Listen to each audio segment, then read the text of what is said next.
my god. We're doing it. Hey, seriously? Oh my god, Challenge is still fighting me. This is crazy. Oh, they did the, I just noticed they did the air open. Like, this is one of those things that was discussed quite a bit on, like, when this map was played in previous tourneys of, like, the relevance of, like, how good is it to open air? Because you just fly around stunning, like, the rezzers, you stun the raiders, and you just basically attempt to get control over the reclaim and just, you know, have massive metal income lead, just off of like a few Shuri's investment. And the theory, I mean, it makes sense if you think about it. It makes sense.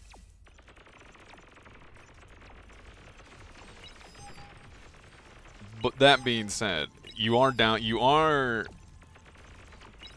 in a weird spot where it's like you do just have one less person playing ground. You have one less person being a battery. Like you have a whole metal, like a whole person's lab invested in a metal.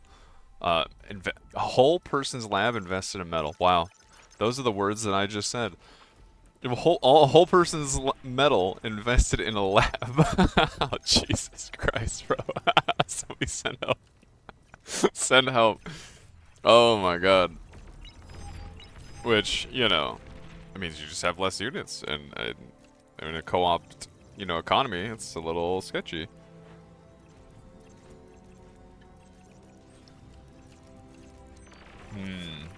So if we look how much, like, what metal produced,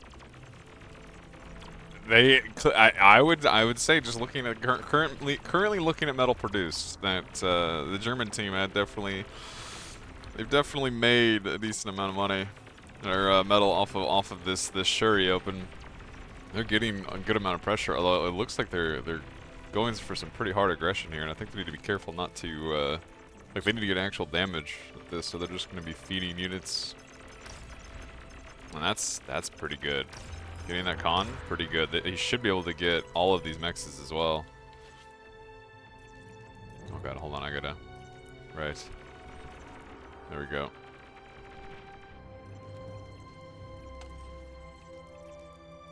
If we look at the other side, it's a pretty big stalemate between JT and Sabotage.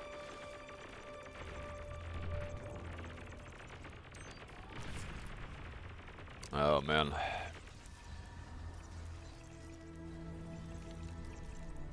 Oh god, I got it.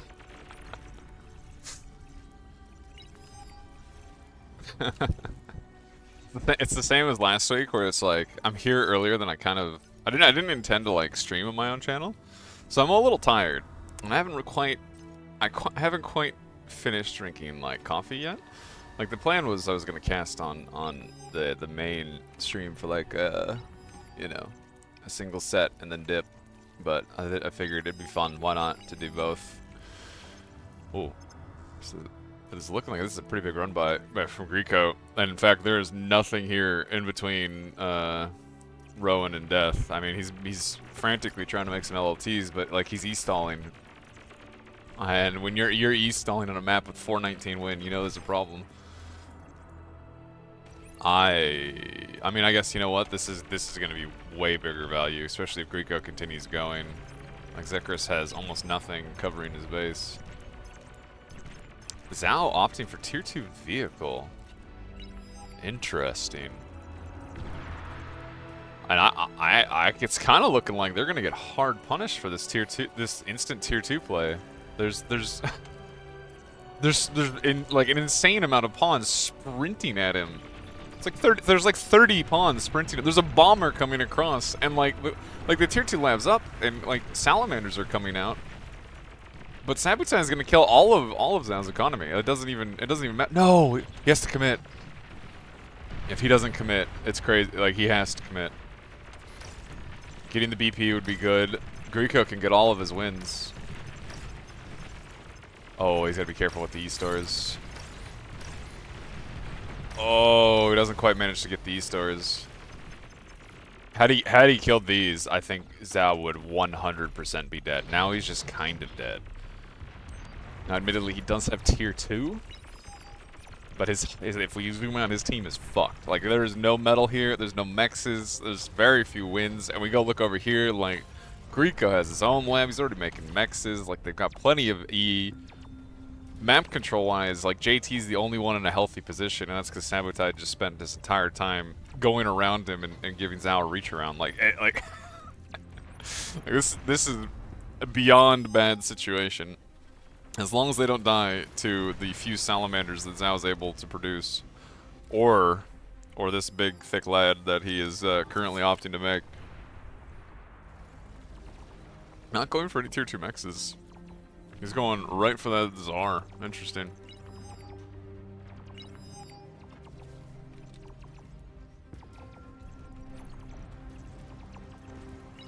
Oh god.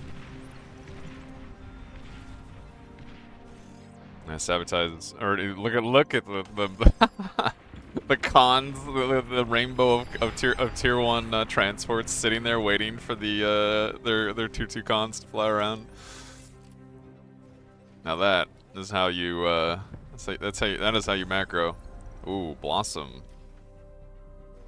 Is he gonna go for it? Oh, like, he kind of look with Teriyuki's positioning here is kind of making me feel like Blossom. Oh, like he's gonna go for it.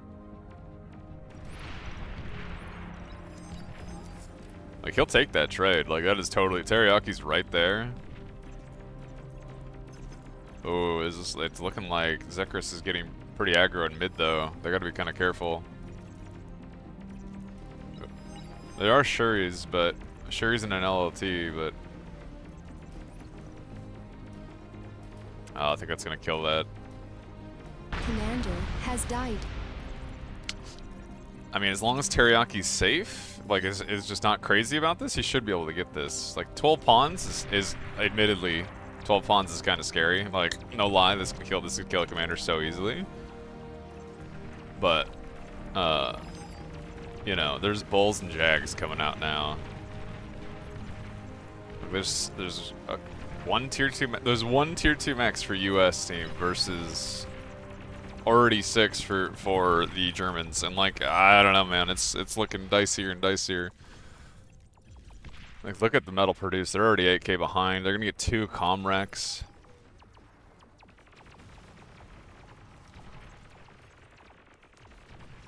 I don't know. I'm trying to look for, is there any beacon of hope here? And like, it just kind of doesn't look like it. Like they've retaken all of their, like, they actually haven't even they're just now retaking all of their back mexes. Like, that pawn run by was so much. They're gonna lose them all again. Sabotage once again, finding an avenue in. Oh, dude, they haven't even reclaimed all of their base. They're still, oh no, that is terrible. That's so unlucky. So many, like, the Sabotage getting more ticks in is gonna just kill. It's just gonna kill all these mexes now that they just finished building them.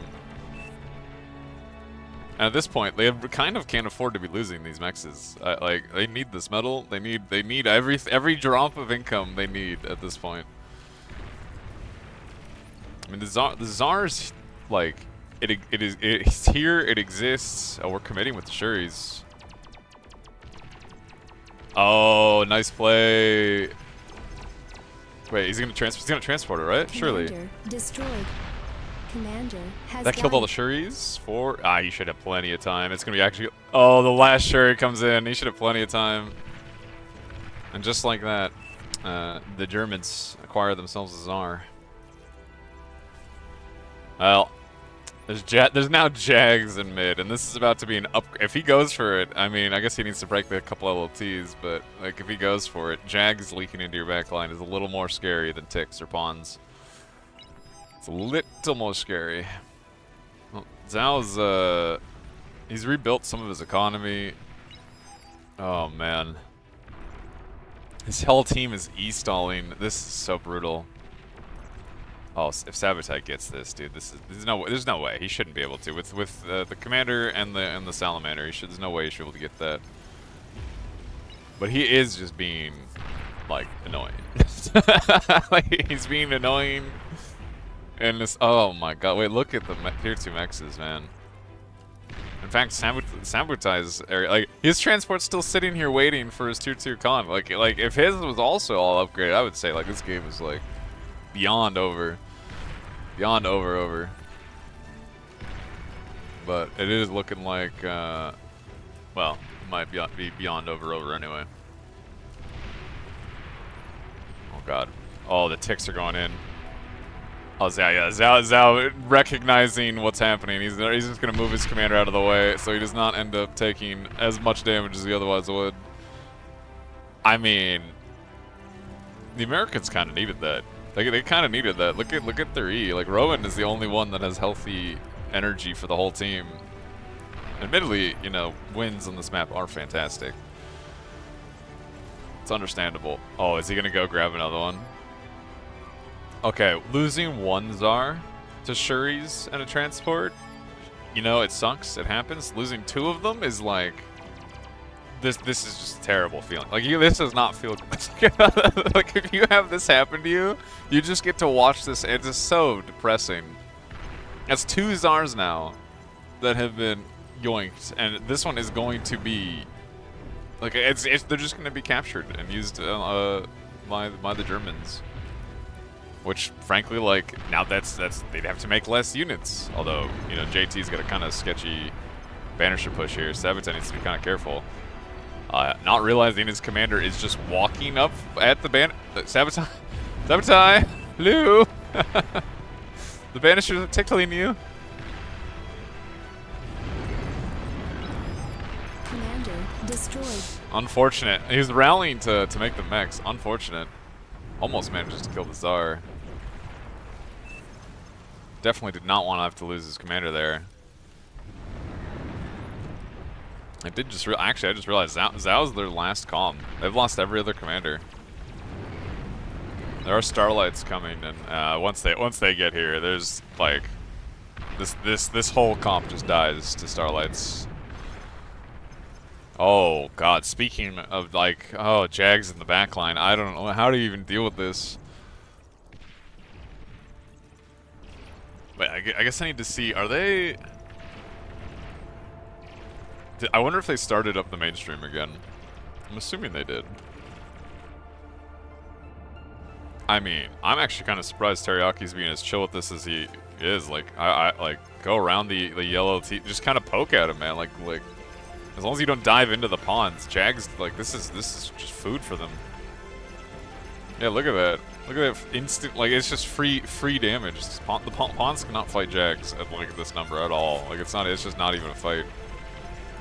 And, like, with this, the US team is going to lose the majority of their E-income, although Zhao has actually rescaled a bit.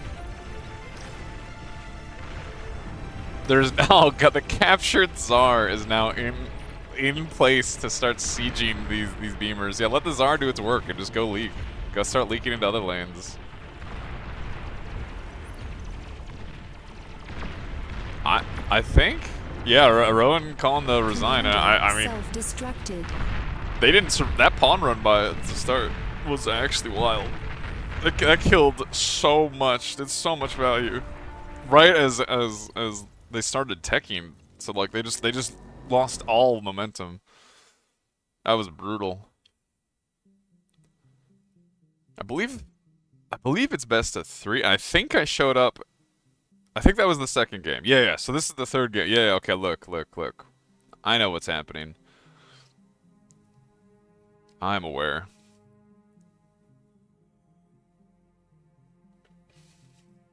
Can I see the fucking, like... Is there not a bracket for this? Hold on. I want to figure this out.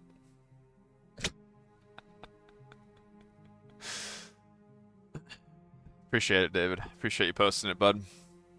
It's kind of you. Once this catches up, you get to see how happy I am that you said these things. Is this the run? No. Why? Is there no brackets? I feel dumb. Because this is the qualifiers.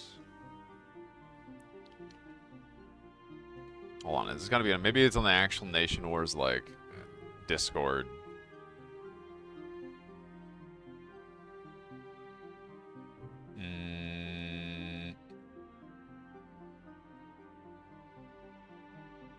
Is it this?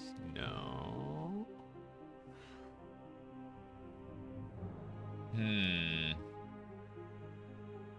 Wait, here? What the fuck? What in the fuck am I looking at?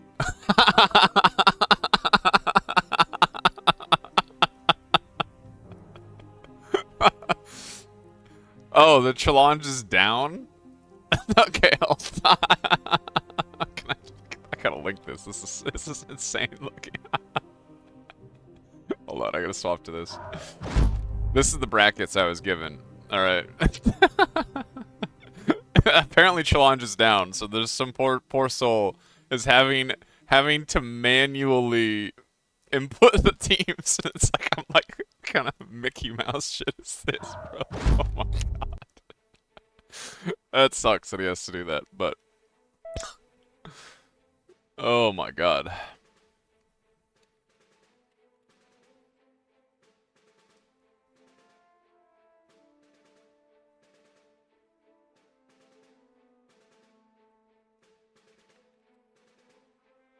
Look at this. The Germans are rubbing it in now, bro. What is that? They're rubbing it in. That's crazy.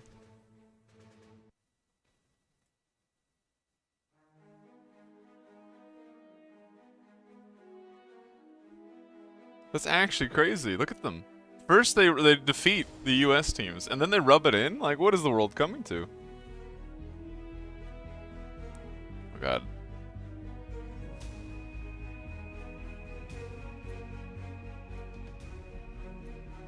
I need to get some, like, oh god, I just gotta keep drinking coffee. This is brutal.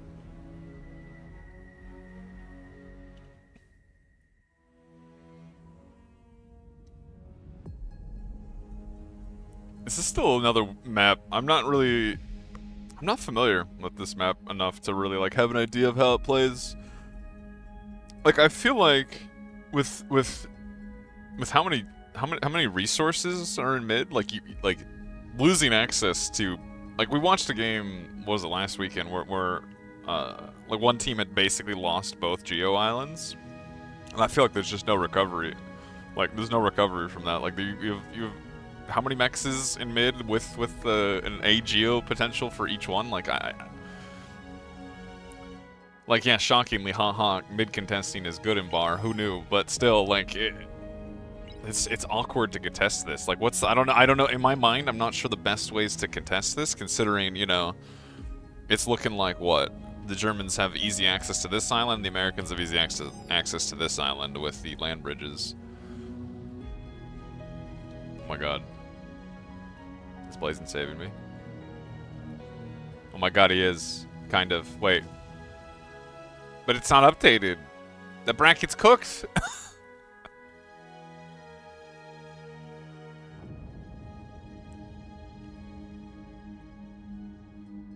The bracket doesn't have any teams on it though. Oh god, I don't know. Look, it's not my problem. I don't know.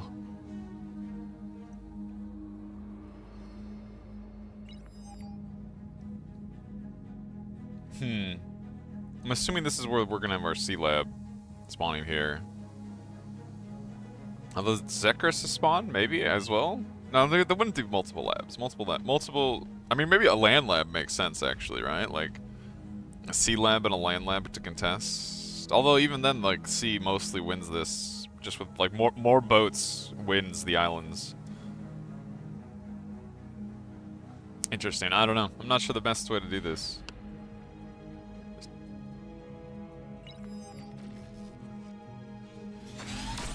I'm curious what they're all gone. I'm curious at their lab decisions. So Rowan is going for a sea lab. I want to know what Zekris and Zhao's doing. Wait, is this? Oh, this is connected by. Oh, never mind. Okay, so there isn't really a favored island then. I didn't even see this connection. Hey, this is actually kind of an interesting map actually. But it's kind of like, I feel like it's one of those interesting maps where, like, it does feel like making land units might be a mistake. Oh, Zhao's Legion. I'm assuming we're gonna see, like, this in my brain. If I see Zhao starting Legion in the back like this, I'm assuming we're going to see mosquitoes. Okay, this is screaming at me that Zekris wants to start a C-Lab. I mean, he walked for the mechs, but now he's staying there making wins instead of continuing to walk, which, okay, maybe he's just making wins, but opening multiple supporters from Rowan.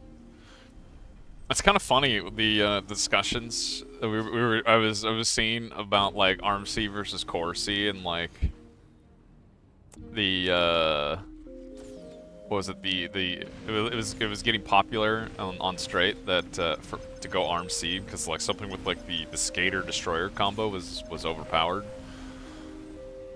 It's one of those interesting things. People are still discovering things about the meta. Oh, the Blossom opting for actually just straight up Destroyer on repeat. Rowan going for like the most basic normal. Oh, we've got 2 C-Labs actually from the Germans. Teriyaki also opting for a C-Lab. Zekris is just walking. Zekris and JT are both just walking. Gifted a herring apiece. Wait, this is gonna be kind of dangerous. Like, this is actually entirely on Rowan right now, as he's fighting 2 separate people. APM, like he actually needs to be sharing units to his teammates to actually like contest Teriyaki while he can contest Blossom.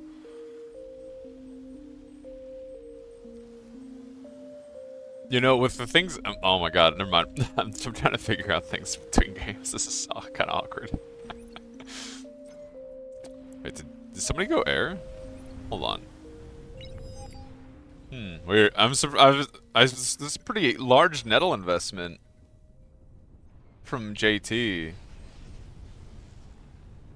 I'm actually kind of surprised at how much he just he's investing in AA. I'm assuming. I thought for sure he would have like scouted air to do that, but like he just didn't. Like he just preemptively was building that AA. I don't know. Weird.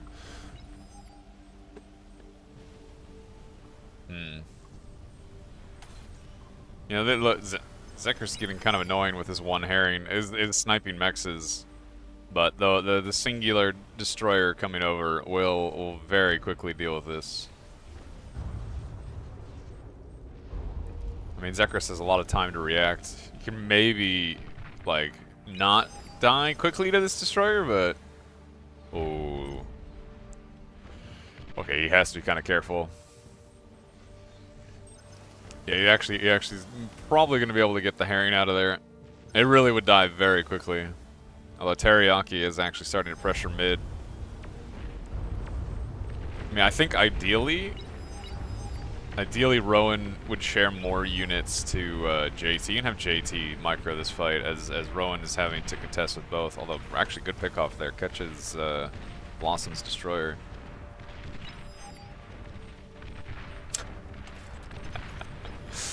Fucking Austin, this guy. I know 2 C-Lab is bad, Austin. Okay. This fucking guy.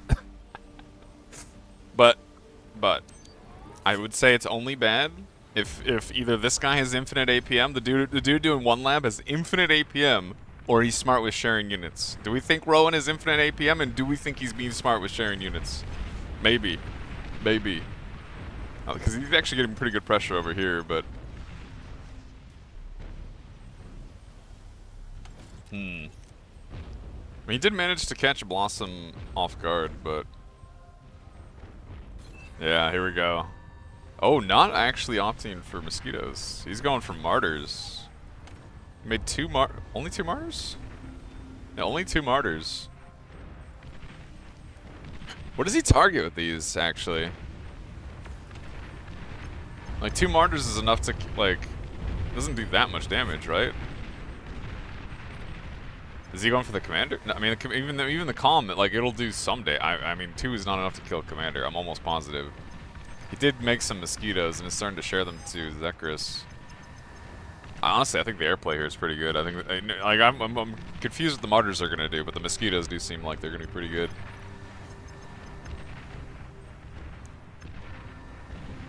I wonder where are they going. What is his target? I want to know what he's targeting. Yeah, there's too much AA to go for anything in Greco's base. Is he just scouting with?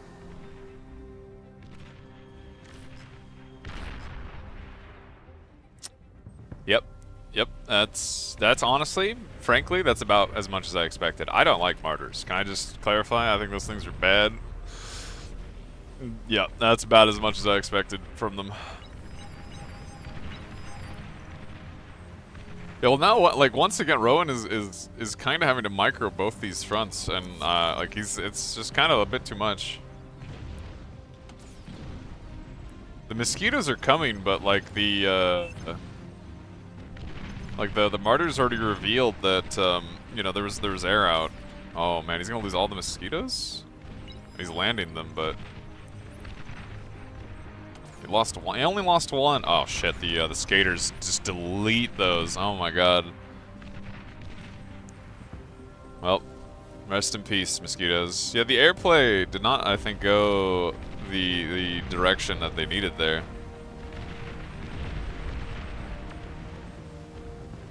Blossom is kind of down in units here, but that mostly because Rowan.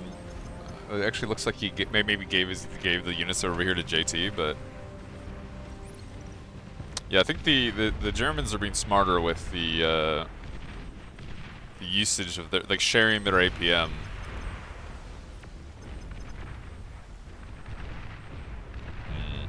Oh, big. Oh no, Sabotage is going to end up trading with Zekris.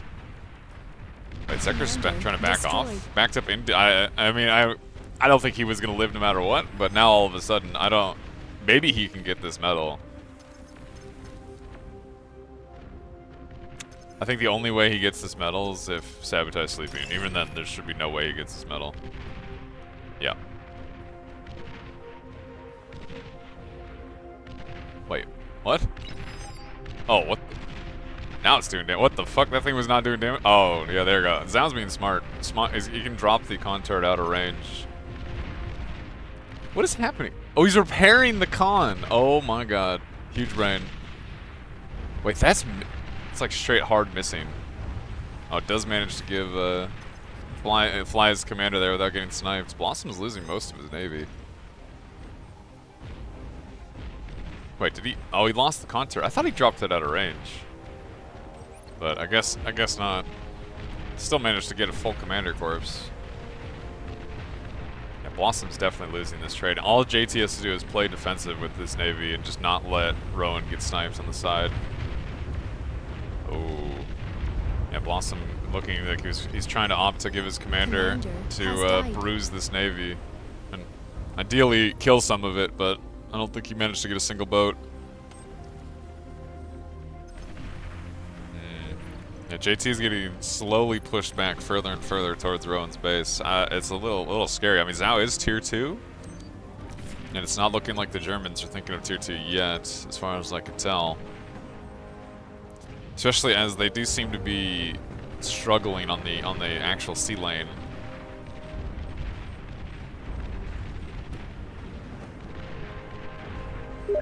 Oh god. Why am I being pinged? The one time I don't put Steam on D&D. The goblins, man, I'm telling you. Oh, actually, this destroyer is in kind of an annoying spot. I'm gonna kill a few mexes and wins. That was an aggravating spot for that destroyer to be in. Alright, we look. I mean, JT's got a decent navy now. Rowan is getting all this metal from his fight with Blossom. Ooh, Zekris needs to be kind of careful.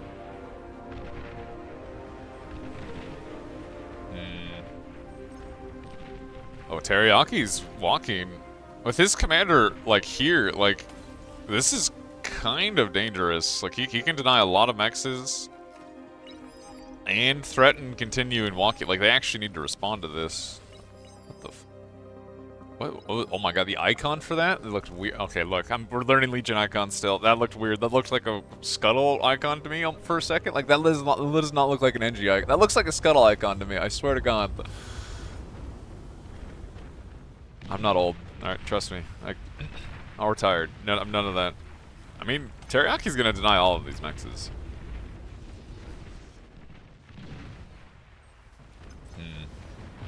Metal produced, the Americans are up a lot. Like not a small amount whatsoever. They have both islands. They are nearly 20,000 metal ahead with the tier 2 advantage. And JT just absolutely crushes Teriyaki's navy. And just like that, Teriyaki's stranded here. Commander destroyed. Oh, Rowan actually ends up going down in the middle of his navy. It looks like he lost most of his ships. Or no, maybe he didn't actually rebuild these ships. Maybe these, like he'd given JT, he actually might not have lost that many ships, but he does end up dying, which is very awkward. Especially as it looks like he's going to give that medal right back to the Germans.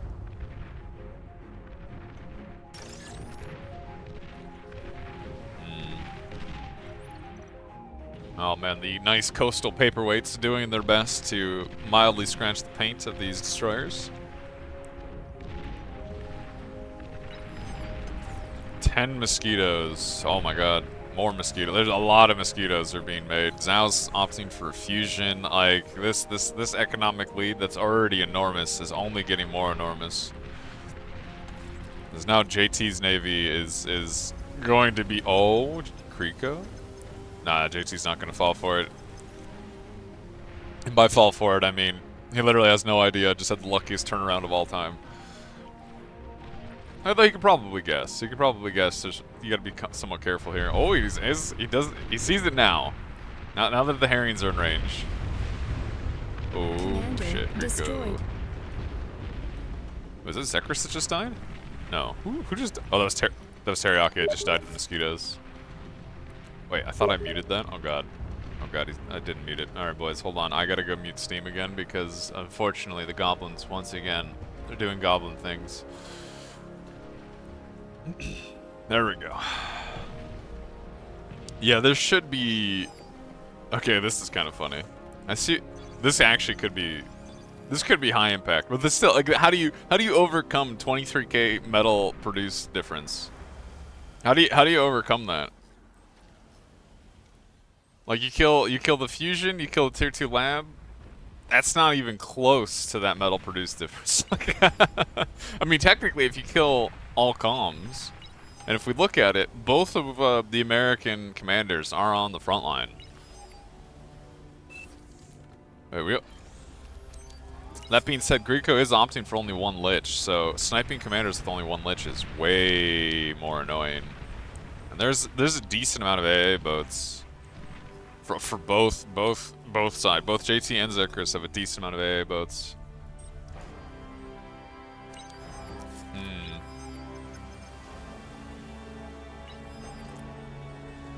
Yeah, I'm surprised he's only going for one on the looks, and he's going for the navy.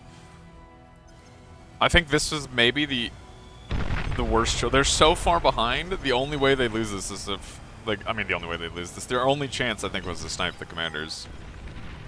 Because now they've revealed the lich. Zhao has so much time to go tier 2 air, and in fact has already gone tier 2 air. Like he's so much time. So much time and infinite economy. Like, it basically was already a pipe dream.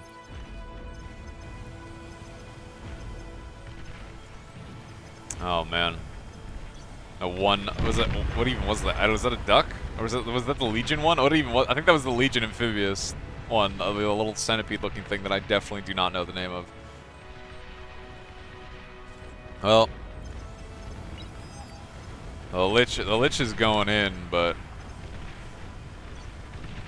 We're gonna pop some frigates, but it is oh my god, almost immediately volleyed down by the sheer amount of AA here. Like Zhao didn't even need to use his fighters.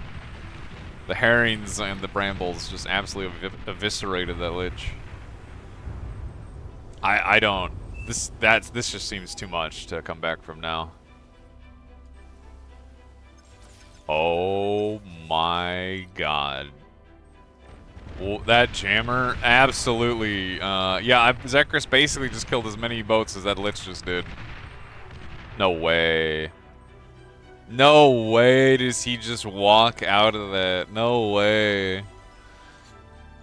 That's crazy. I'm surprised Blossom didn't even try and blind fire. He saw where the commander was, but I mean, maybe he thought like it wasn't. Oh my. Okay, this is just crazy. Bro, your lab is right there. Eat it. What are you doing?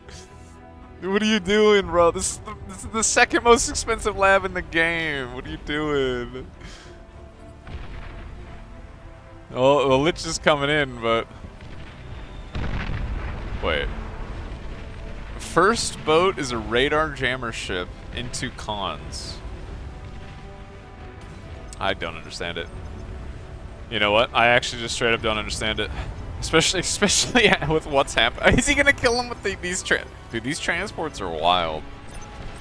These things have fucking shotguns on. Look at their damage! These are transports! Hello? Wait, they have impulse? How much are these? Oh, okay, that's actually kind of expensive. That's actually kind of expensive.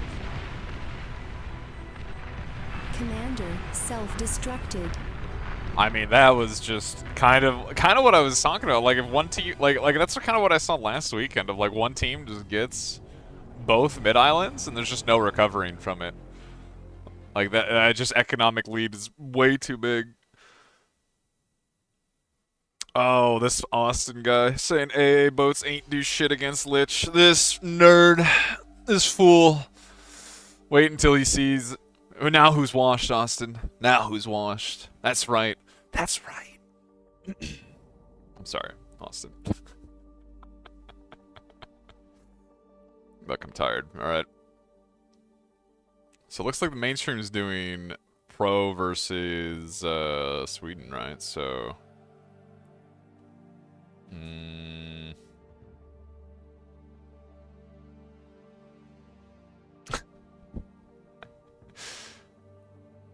Is there nobody else? Look, are the brackets working actually? Hold on. I'm gonna assume no. Oh wait, they are working. Oh my god, we're alive.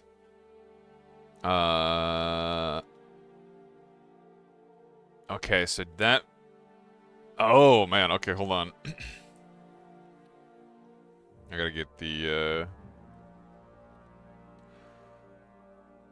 Oh please load for me. Please, I beg. Alright.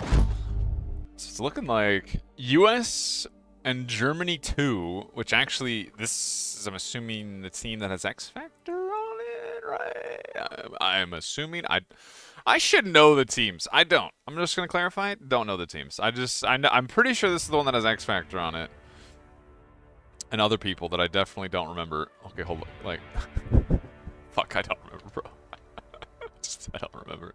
Okay. Are going to be going forward, where the Finns did lose to the Canadians, and the Swedes defeated the Brits, or the United Kingdomers. Okay. Which I guess so. They're going down to the losers bracket. I'm trying to look, like, I remember this is, like, Sash and Slick. This is the Greco Teriyaki with Blossom. This is Bloaty. This is the pro guys. I need, like, the actual, I wonder if this is on Nation Wars Discord. Can I actually, like, see? Alright, rosters, here we go.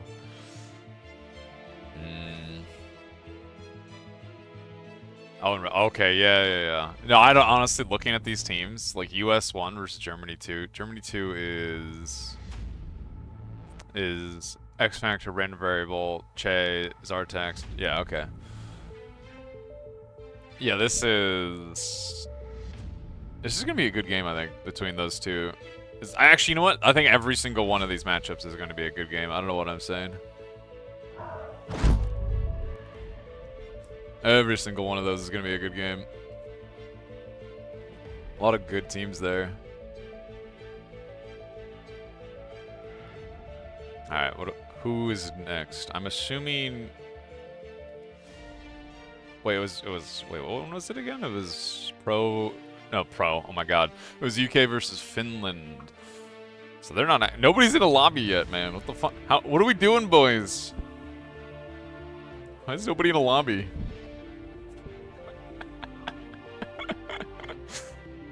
Okay, hold on, I get it.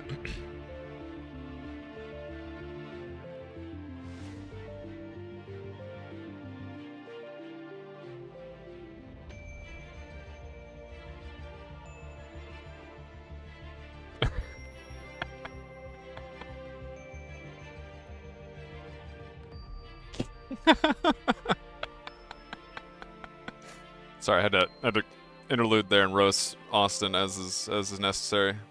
I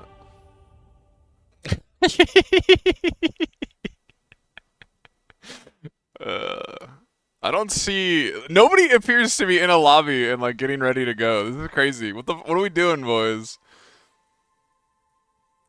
Maybe I go wait for the Canadians and the Swedes. Maybe we go wait for the Canadians and the Swedes. Nobody else appears to be going. Is there an intermission between rounds? There isn't, right? Am I stupid? Do they do the lose? Surely they don't do the losers bracket first.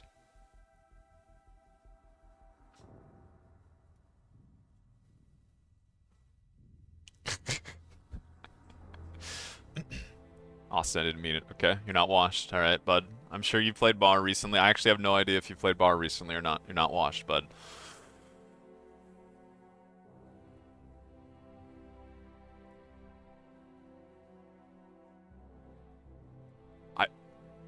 I'm trying to look. I actually don't, I don't see literally any of these guys getting in a lobby.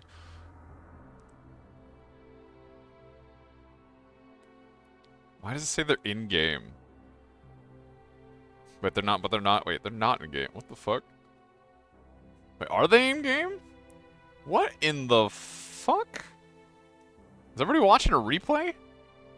Like, are they collectively watching a replay? What the fuck is happening here? You know what? While these guys figure this shit out, I'm gonna go get some water. That's what I'm gonna do. I'll be right back.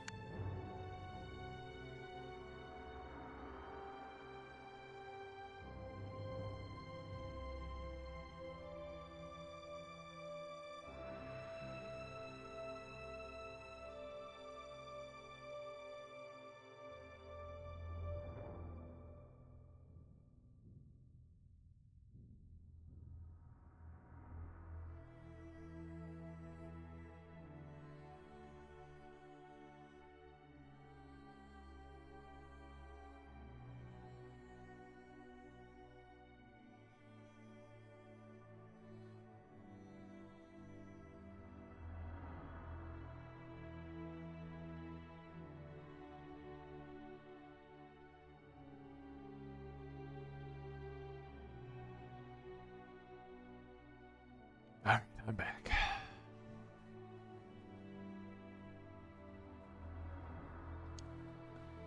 These fucking little goblins coordinating messaging me on Steam to be annoying. Can you believe that? Isn't that crazy? And then they had the nerve to ask me. They had the nerve to ask me why I was muting Steam. The nerve. Can you believe it? I just cannot believe. Oh my god. They're actually getting in a lobby. It's happening. We're doing it. You can see the team members in the group stage of challenge? No way. No way. Jesus, you can. Literally right in front of me. Wow. That's impressive. Actually impressive. I need that. Oh my god, he's walling at me. I'll wall right back at him. How dare he want me?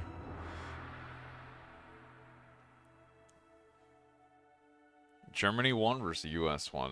That one's going to be a good game, I think.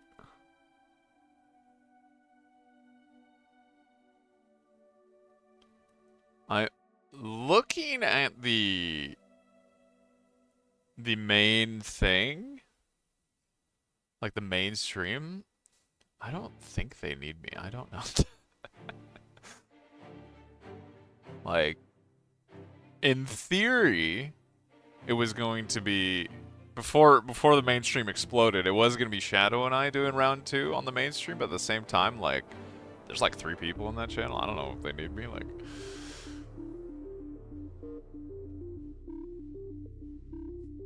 oh god.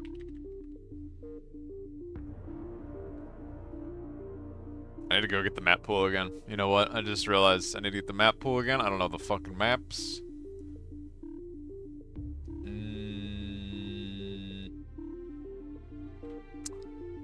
Where are the map? Oh god. Where are they?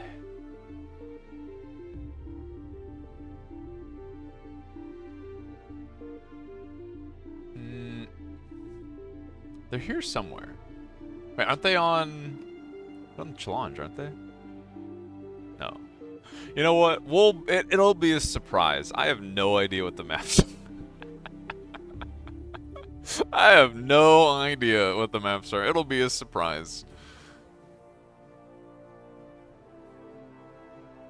Paradise Lost. Man, that map seems so weird. Paradise Lost is such a strange map with 4 people. 2v2 was crowded, but it kind of made sense. 3v3, also I could see it, but it's like maybe that's just too much. 4v4 is crazy. You just such a small map for 4 people.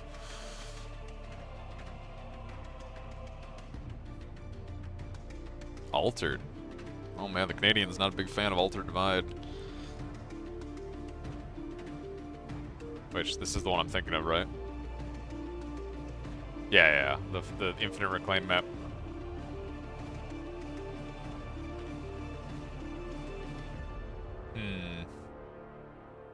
My god, the Canadians, they're bringing more and more in. They're gonna drown the Swedes in numbers.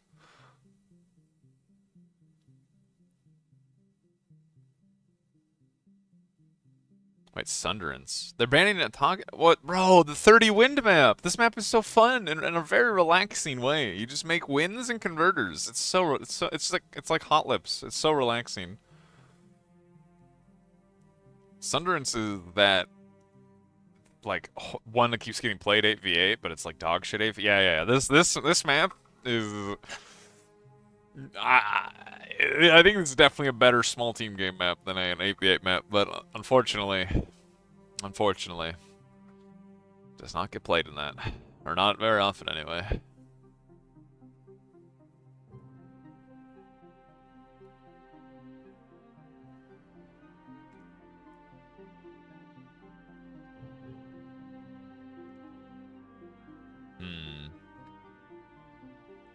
Okay, the Canadian's just as confused as I am with who's doing what when.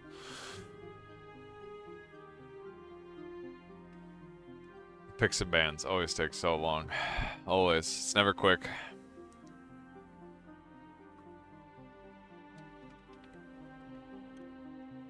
Never quick. Meow playing Raptors. Oh gosh. Wait, Siven's playing. Wait, everybody's playing. Wait, why are these guys playing Raptors? Oh god, Hells is infecting them.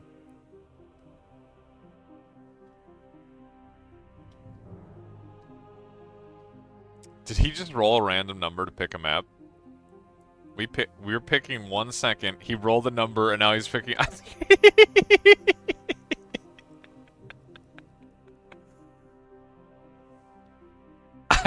think he did. I think he literally just rolled for that. That's kind of funny.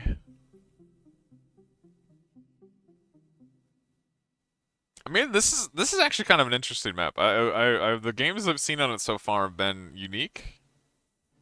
Like, I mean, I guess it's still probably being figured out. It's kind of interesting how it plays.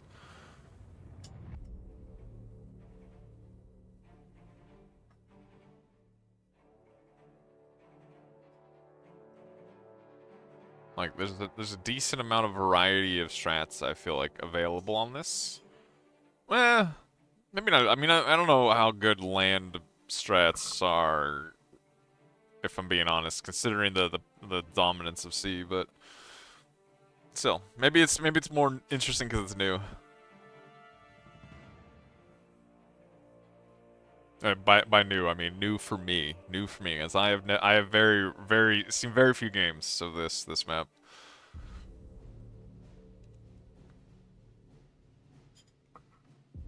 Like Austin's saying, the Nation Wars admins always choose weird maps, but you know what? At least it's not 4v4 shallow straight. As good as that map is in 1v1 and 4v4, that map is absolutely just not good. Not good. That map is not good 4v4. 2v2 even, that map was fun. In like Patonk's 2v2 tournament, that was fun. 4v4 once again, not so good. Not so good.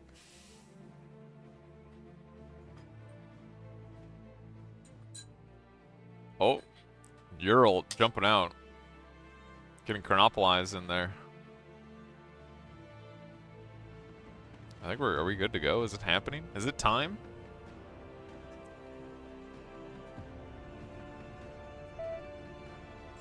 He got benched. Rough life. Oh, I can't even reply to him. I tried. We all saw it, I tried.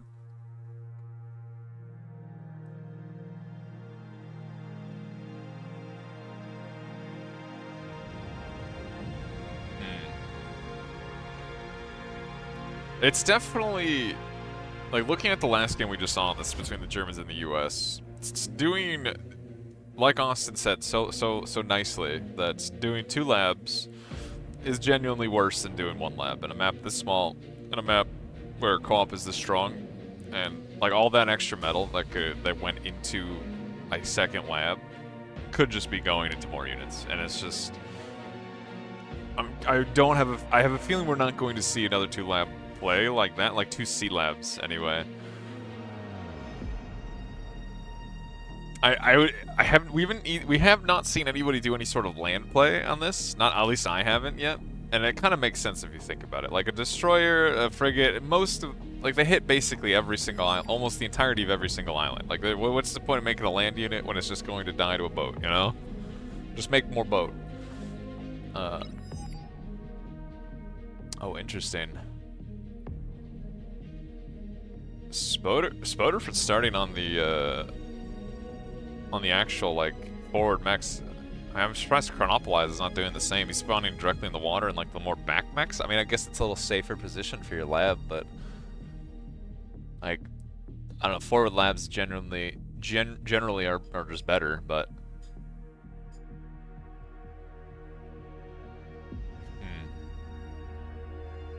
and watch me do this, also spawning very far back. I mean, I guess he's just going to grab the back mechs and walk forward, whereas it looks like the Canadians are prioritizing grabbing the forward mechs and going for the islands. And I'm assuming Kuchi's going to somehow grab the back mechs for them. If I had to guess, just looking at who's where. Otto and Trilos, I'm going to assume, are co-oping a lab. Not sure what lab at this point, but if I had to guess, that is what they're doing. Just off their spawns, like Otto's gonna grab all these mexes, Trilos is gonna grab these, and there's just gonna be a lab where Otto select Drew.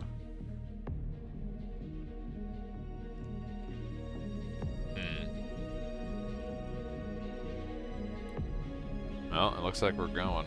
It's gonna be interesting to see how they play this. Oh.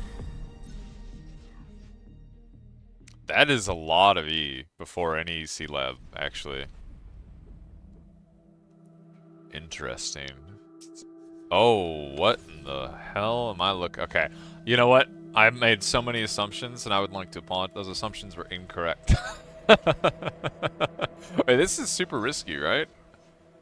The map's not that big. If Chronopolize is making raiders,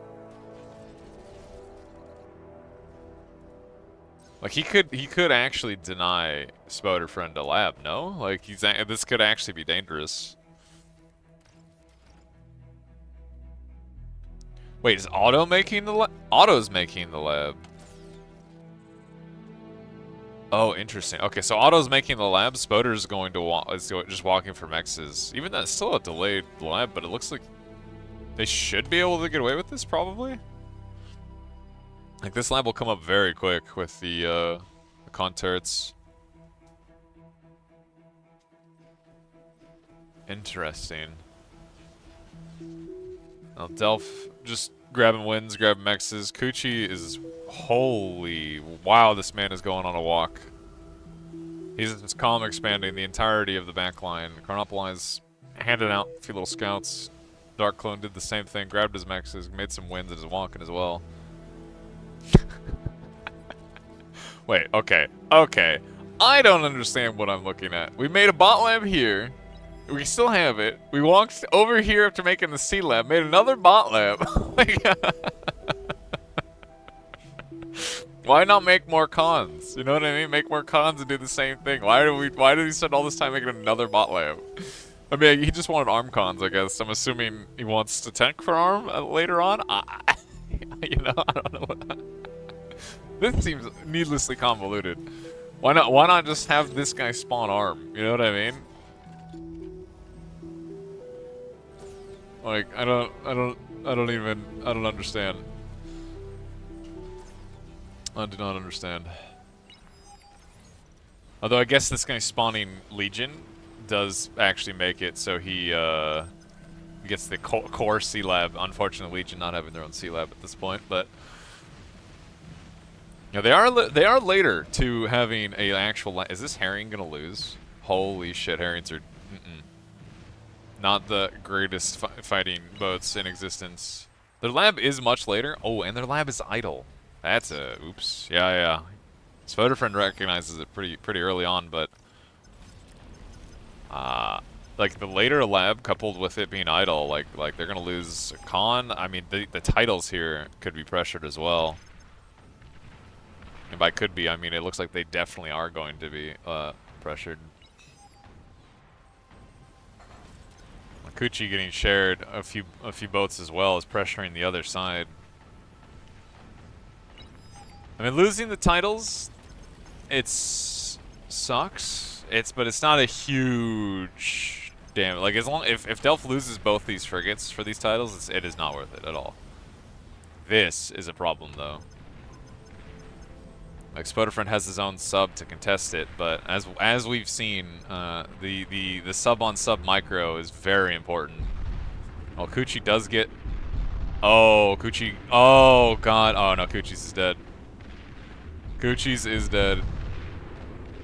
He missed one of his torpedoes, and oh my god, he missed all of his torpedoes. What is happening? Neither one is.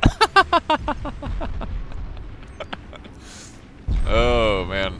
I mean, just like that, there's decent amount of reclaim now on the Swedes side of the map. Seems a little unfortunate. They actually kind of fed a bit there. Like you don't really want to gift that 1,000. It's like 1,000 metal they just gifted on the enemy side of the map for like 5 titles that they definitely have all these wins. They don't really care that much about losing those titles.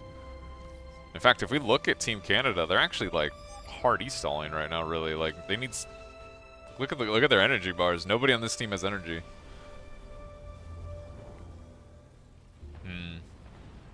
Darklone does manage to take the. Yeah, Darklone and Delph actually both have their own islands secured. So just in map control, the Canadians are in a decent spot. Though again, losing 1,000 metal in boats is a little brutal.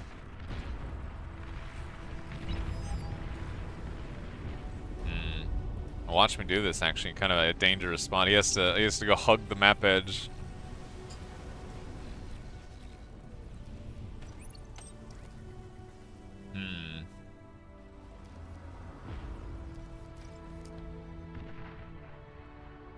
Oh.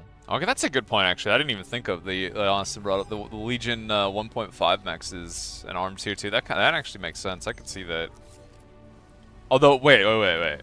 Wouldn't you just go tier 2? Wouldn't you just go tier 2? Why would you go for the 1.5 maxes? Is that not just trolling? You have a co-op economy. Isn't it actually like terrible to go for the 1.5 maxes? Put all that economy in a tier 2 lab and like just make like tier 2 cons. Why the fuck would you ever go 1.5 maxes when you have a co-op economy? That seems just arguably worse. I don't know. Look, some math nerd will tell me probably that I'm an idiot, but that still seems that just seems worse than just going tier 2. I don't know. Especially in a co-op scenario like this, where everybody's got shared economy, that just seems straight worse. Oh god, the destroyer drove past the sub. Oh, it is looking like Spoderfriend's gonna turn around though. Oh, doesn't? Manages to kill the frigate, but that's not a great trade for him. Oh, Delph's in a lot of danger, actually. Or he would be had his D-guns not have been... Oh, man, is he gonna... He actually is gonna D-gun... No, he doesn't have the E! He doesn't have the E! Oh, my God. He actually would have D-gunned that whole Navy if he had any E. Although, if he's smart here, well, he can kill... Oh. Watch me do this. You did not D-gun that wreck. Okay, that time he did. Nope, my line did not manage to D-gun the wreck. You can D-gun. Can you not D-gun this in shallow water? Has died. I thought if you clicked on it, you can D-gun. Okay, look, I don't know what the fuck. Who knows? I thought you could D-gun that. I mean, Darkcloud actually, with some rocket bots and grunts, has now secured the middle island, and Delph should be able to secure both comwrecks here, if he has any sort of reclaim. Oh, he does. He has a res sub right there. What the fuck? What is it doing? What? Wait, actually, hold on. What is this actually? The comwreck explosion changed the terrain. He just... He needs to restore ground. That's actually kind of funny. Okay, we got a mosquito play coming from the other side. Lakuchi did manage to get a fighter out. He got 2 fighters out. That being said, he does not have a whole lot of BP on this. This is actually kind of scary. He should actually. You know what? Most of these mosquitoes died. The Legion fighters, being as terrible as they are, actually, did they kill a single? They killed 1. Legion fighters, not known for being good into anything, as far as I can tell. Wow. That was actually kind of bad. That was actually kind of depressing. That's crazy. Oh, Darkline is a. Oh, Darkline's actually getting really aggressive now with the with grunt. Oh my God! Look at this combo of units. We got frigates, we got destroyers, we got grunts. We got all of this. Although it is looking like Trilus is just gonna start degunning all of it. How much metal do we have on the ground here? Ooh, a few thousand metal. They still have a pretty decent boat advantage here. Actually, if we zoom out and look at it, like, the Swedes are getting... They cannot spend their metal. Like, Otto went tier 2. He did go for... He went for a few of the overcharge maxes? But, like, what are they... Like, they have so much... He has so much metal. Like, like, this... We need more BP or something. Like, we have infinite metal on the Sweden team and no ability to spend it. You spend 3k on a tier 2 lamb that can kill you. These things are fucking how much a pop? Actually, you know what? They're mostly energy. 250 a pop. That's not that bad. Although, you know what? Wait, how long? No. How long does this take to pay out? 250 metal? 5,000 energy? Wait, weren't these 6,000 energy? Anyway, still looking at it, I'm thinking these guys might be cooked, bro. I don't know. Actually, they just killed a pretty big amount of that navy. Like, on their front door. You know? Otto's BP like this, a lot of it isn't actually going into the boat.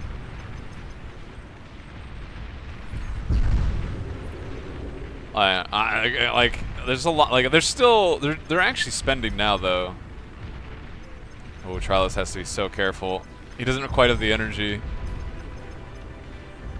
Oh, the grunt's gonna spot him. It actually is looking like he's gonna... Yeah, he should be able to get out. The boat's getting forced off. Oh, man. The Canadians calling out that they've just spotted both the Swedes' last commanders. Oh, man. I mean, look, just with that now, the Swedes have tier 2. They have 9,000 plus metal on the ground. We go and look at the Canadians. We have double C-Lab, no tier 2 even being sniffed at as far as I can tell. And honestly, I'm not sure they can contest this. Yeah, Otto can just reclaim that, go dump all of this metal that he's making, not only in the tier 2, like into tier 2 mexes, but also into just boats. This is scary.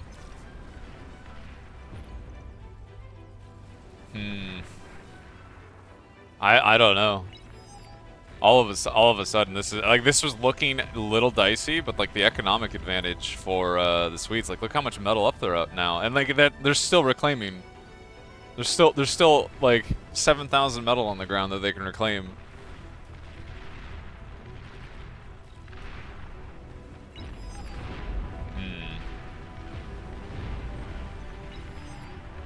Look, Otto may be making these overcharged mexes, and Austin may be saying they're good, but I'm not convinced. I'm not convinced.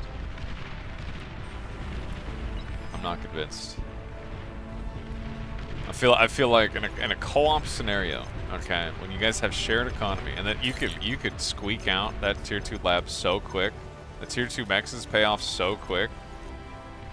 I don't know, bro. I don't know.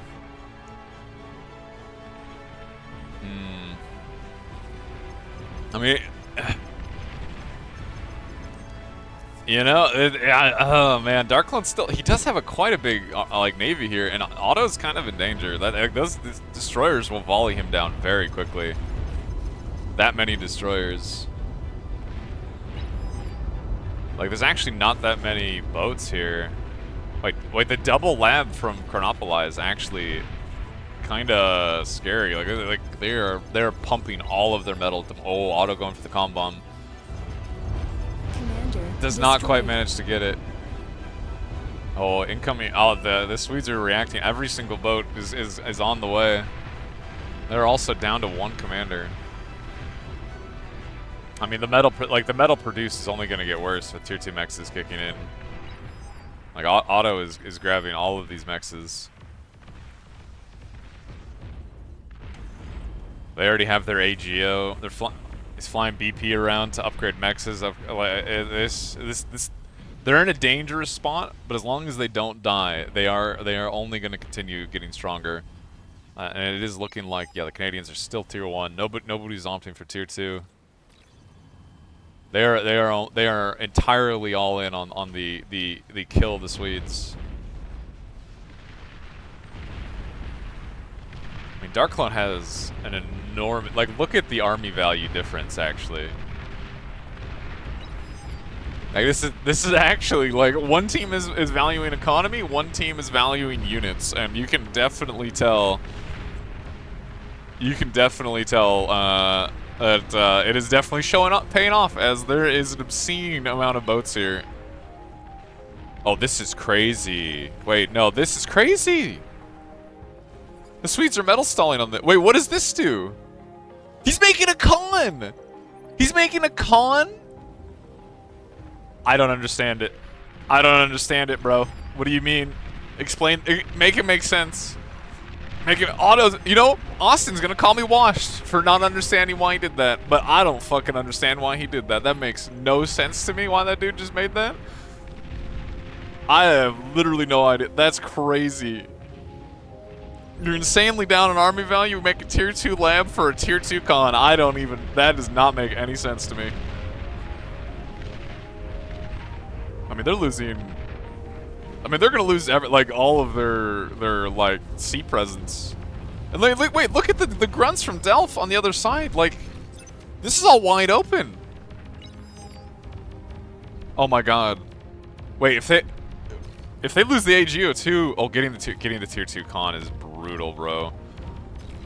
Wait, I think this is game. I don't know. The Swedes had an overwhelming economic advantage, and they may have taken that overwhelming economic advantage and thrown it directly into the trash. As it is looking like they are actually just dead. And I don't mean kind of dead. I mean very, very, very, very dead. Very, very dead. Chronopoli is opting for tier 2 with all of this this reclaim that they're getting, and you know, the massive map control. Like Otto going for tier 2 air, but old Coochie? Has to be kind of careful there.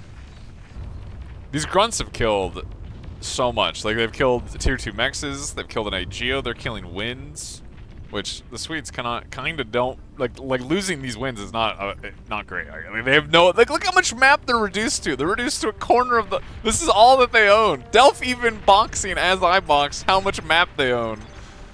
They know like how bad of a situation they're in.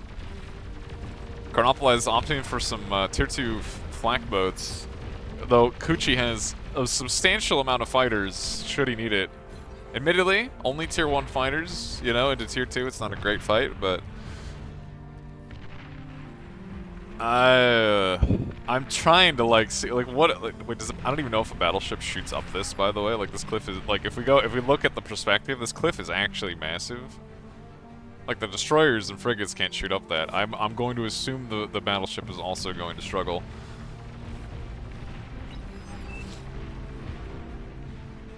Like there's just like they're trying to rebuild the boats, and maybe they can. Honestly, with the coastals and the BP, maybe they can. And by maybe I mean I would say maybe if we didn't couldn't see the whole map and see the battleship driving up, that is definitely going to put an end to this. Oh man, Lich shows its face, loses about I don't know what 80%. No, roughly 70% of its HP to AA boats. Is it going to manage to get out? It does manage to get out, although Coochie should be able to kill it. Oh, the bomber's coming in. Yep, targeting Otto's BP instead of any sort of economy. Definitely not bad. I mean, he could bomb anything at this point. Otto has no response. He's making chainsaws, we're making ferrets, we're making AA like as much as we can, but everything we're losing right now we cannot afford to replace. They're getting kicked out of the sea for the second time. Like, I don't know. Coochie flying away with the bombers. He showed up, killed all of Otto's BP, and left. I actually killed every single bit. Does he have any? He has no. He's won. One con turret. One valiant con turret survived. Oh, man.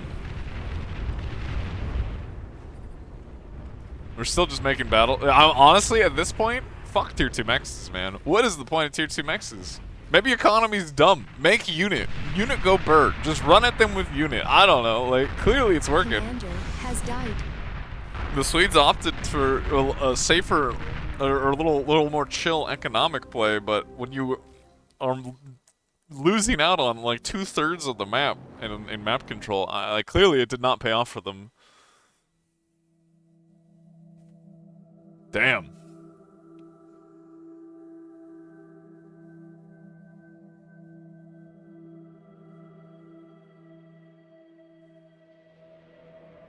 That was kind of brutal. That was kind of brutal. The grunt run by on the I was looking at the east side, and like the grunt run by was like I was looking at it and it was like it was wide open for so long after Delph and Watch Me Do This had that weird little commander fight.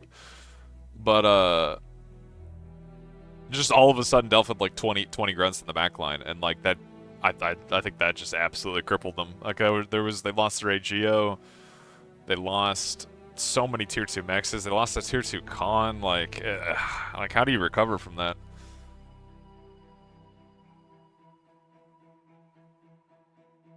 When you already have 2/3 of the map in enemy control, losing like half of your third is already just like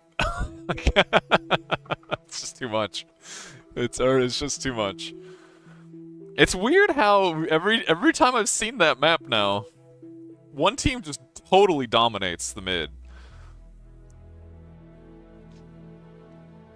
Like in theory, it should be relatively even. Like one team should get one island, the other team should get the other island. Just looking at how the map is designed, but it doesn't seem to play that way at all. Like. It's just one team totally dominating the other team in mid, and like map control is just too good. Wait, is the brackets up to date? Has there been any I don't think anybody's there's no way anybody's finished yet. Yeah.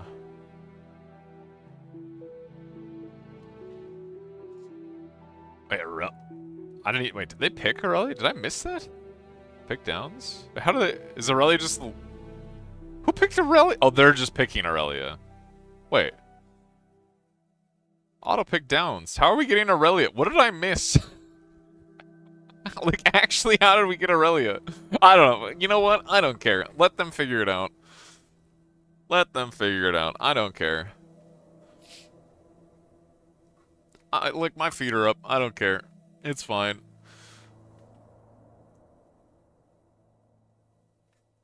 I'm still not convinced. You know what? Oh man, I'm still not convinced about the 1.5s, Austin. I don't know. I'm not convinced.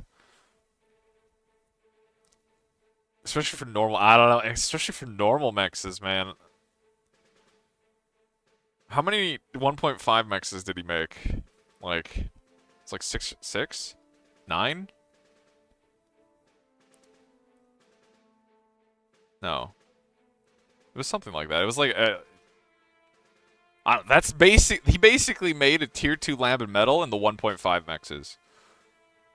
Which, admittedly, they're at least giving income, and, like, they will pay off. I don't know how long it actually takes them to pay off. I don't know what the max values were on that map, but... I don't know, man.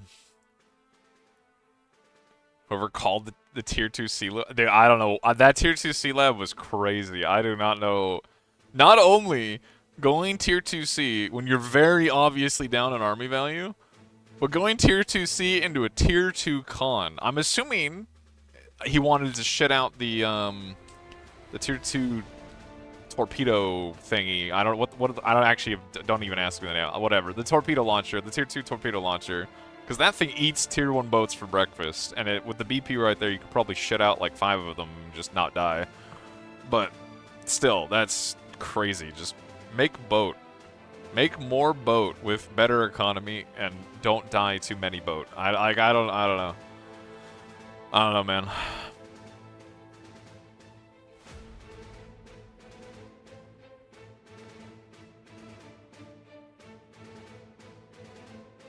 The double C-Lab play from Chronopolis is pretty good. Like they were really able to just absolutely pump metal. Like they're just making so many boats so quickly.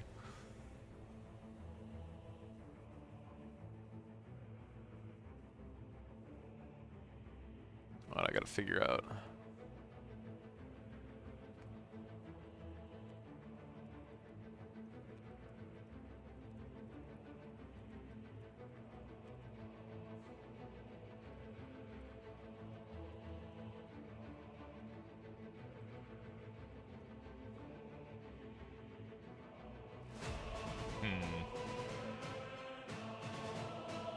Let me see.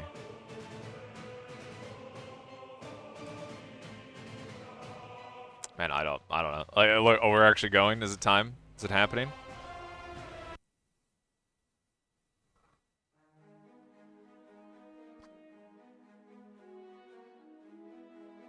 Aurelia 4v4 is like, it's weird. I don't know. I'm not convinced this is a good 4v4 map yet. And by not convinced, I'm like pretty convinced it's not a good 4v4 map, but you know, we've seen some funny games on it. At least at Faction Wars, which was admittedly 3v3, we saw some funny games. But it's another one where it's like the smaller team games, you know, I could kind of see it, but like as it goes up in team size, it's like it gets worse and worse of a map, and it's like 4v4 I think is borderline too big. And by borderline, I mean, I think it's actually just too big for 4v4, but... At least for my taste in maps, I guess I should clarify. I'm not a big fan of these tiny-ass 4v4 maps. I wonder if we're going to see any dirty cheeses. We saw in Faction Wars that, what is it, the Decurion, all-in? Like, we saw that, like, a couple times. Like, those tanks seemed pretty good in this very short rush distance. Just kind of hit the Decurion button, hit repeat, and just drive at them. Like, they seem pretty strong. And it's a pretty choke pointy map. It's a pretty safe-ish map. Yeah, I was surprised watching this spawning in the back. This forward spawn definitely seems way better. I'm assuming we're gonna see the lab here. I'm assuming.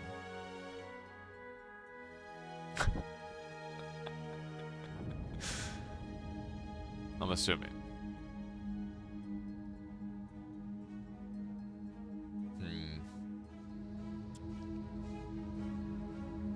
What in the fuck are we? What are we drawing? What are we? What are we drawing? Usually, you know, I can maybe guess at what the playbook drawings are gonna do, but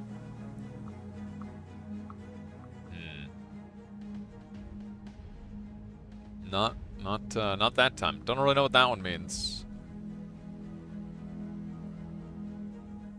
Would seaplanes have been better? And the last game, I think seaplanes. No, like ideally, they needed boats. Straight up, they just needed more boats. Like if they had to play defensive under the coastals, they'd do that, and they just make more boats. More and more and more and more boats. Anything other than more boats, I think is throwing at that point. That tier 2 sea lab is the second most expensive tier 2 lab in the game, and that could have been a lot of boats. Wow. Okay, not that many boats. These boats are very expensive, but it could have been more boats. Like they just needed to chill, build up their boats, not throw them away, and let their tier 2 economy kick in. If they let their tier 2 economy kick in, they would have had they had a huge metal produce lead. Huge metal produce lead. They just needed to let it kick in, and they would have been fine. Because they dumped a lot of that metal produce, that lead, they dumped a lot of it into, like, you know, furthering the lead with, like, tier 2 economy.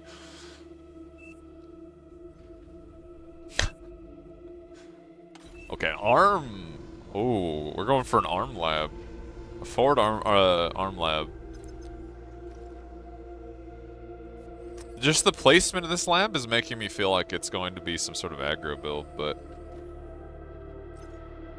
I mean, it has to be, right? Like, why else? Why would you spawn? Like, I don't know. It seems bad to do this if you're gonna do like a quick tier 2 like passive play.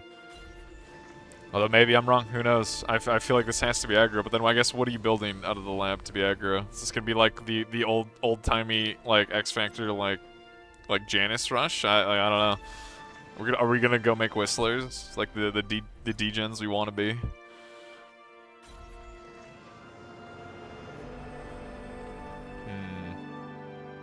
Oh, watch me do this. Cutting off the entirety of the west side of the map. Duronk doing the same on the front. Spoder's just making energy. The wind is at 3 right now, so everybody's kind of having a bad time. Otto's just spamming cons and BP at this point. Kind of makes sense. I'm curious what he's going to do after this.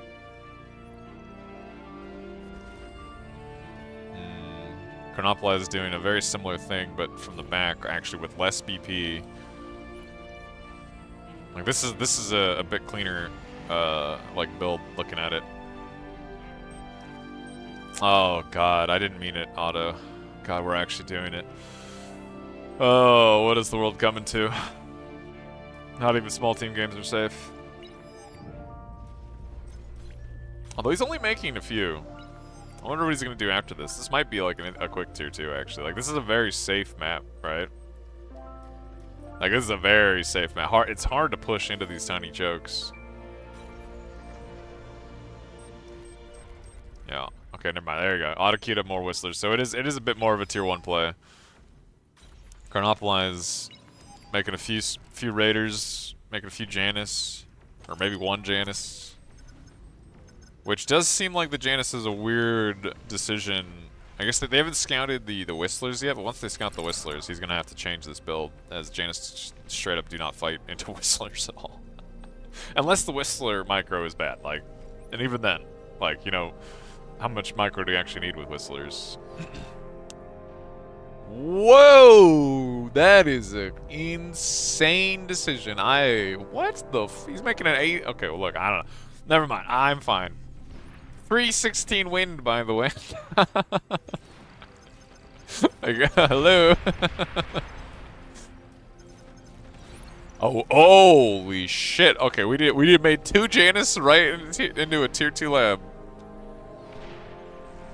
Which admittedly, once again, this is a very safe map, and there's not that many Whistlers pressuring. I'm going to assume Otto is going to go tier 2 soon as well, as he's not opting to make any more units. Yeah, there's already a bull out, or a bull being produced, I mean. Ooh. Actually, Janus connection on the Whistlers, that's kind of awkward. You definitely did not want that to happen. Oh my god, another one? Okay, yeah, you know what I meant about, like, letting your Whistlers, like, get hit by the Janus is like, this Janus doesn't fight this unless bad Whistler micro, like, yeah, this is the range you're supposed to be at. The Janus can't hit, isn't supposed to be able to hit these. Ooh, okay. So the Canadians opted for a tier 2 play. Yeah, this is how this trade is supposed to go. The Canadians opted for a tier 2 play. Well, Bull's coming out for both sides. How in the fuck did that even get in there? I have literally no idea how they got in there. Wow. But the Swedes opted for a interesting Banshee play. It is going to get scouted by Ural, who did preemptively make a Nettle in the water. Actually going to keep all of his mexes safe here. Opting for a flak tank in response. I mean, just the Bulls being out are already gonna, as long as with good micro, like, these could kill all these commanders. Okay. The Banshees have yet to kill a Mex. As far as I can tell, they've yet to kill a single Mex. Looks like we might get one. Oh, like, maybe, we're gonna get 2 maybe. We're gonna get 2 Mexes, I think. It's not, I mean, look, it's something, but that definitely delays the tier 2 a little bit, but... I mean, with the co-op economy and, like, you know... It's still good, like, the tier 2's... Oh god, this is awkward placement, but the tier 2's out pretty quickly.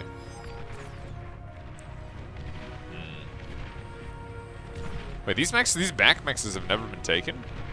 That seems not good. The Swedes are up about a couple thousand metal due to that. Ooh, watch this eats a Janus connection, and he's like getting tickled down by the bull from Kuchi. Dark Clone using his bull to deny Spoderfriend the little landing on the side there. Oh shit. God, Kuchi's gonna be kind of careful here.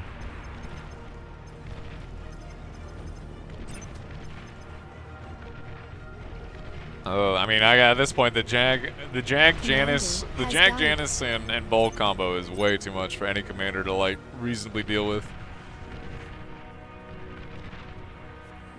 I mean, Durank looks like he's able to hold just fine with his 1 Bull. Although, this is a fun attempt there with his jam, like the jammer and his commander cloaking, but his jammer was unfortunately a little too far forward. Okay, he has his own bull here. He actually, like, he needs to be really careful. His commander's taking a lot of damage. Oh, it looks like Kuchi might actually lose his bull to watch me do this. Yeah, doesn't manage to lose it, which is not where you want to be. The bull-on-bull fight is not great. If you're not going to get in a replacement unit anytime quickly, so losing that is brutal. Oh, we got a platy from Ural. Using a console. Oh, I like the console play. Making a platy into a destroyer is going to deny all of these C-mexes.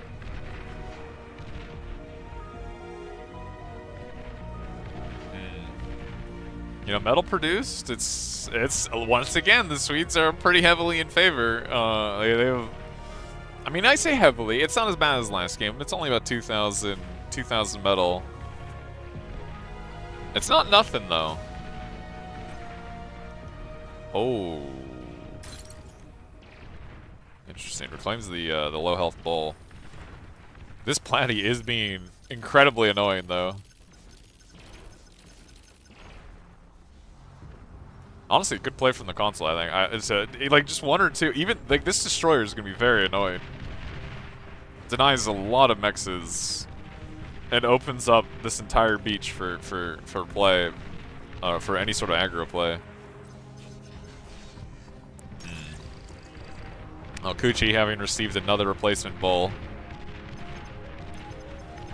Looks like he might manage to kill Watch Me Do This' bull. Yeah, he is going to manage to do it. And Watch Me Do This reveals himself.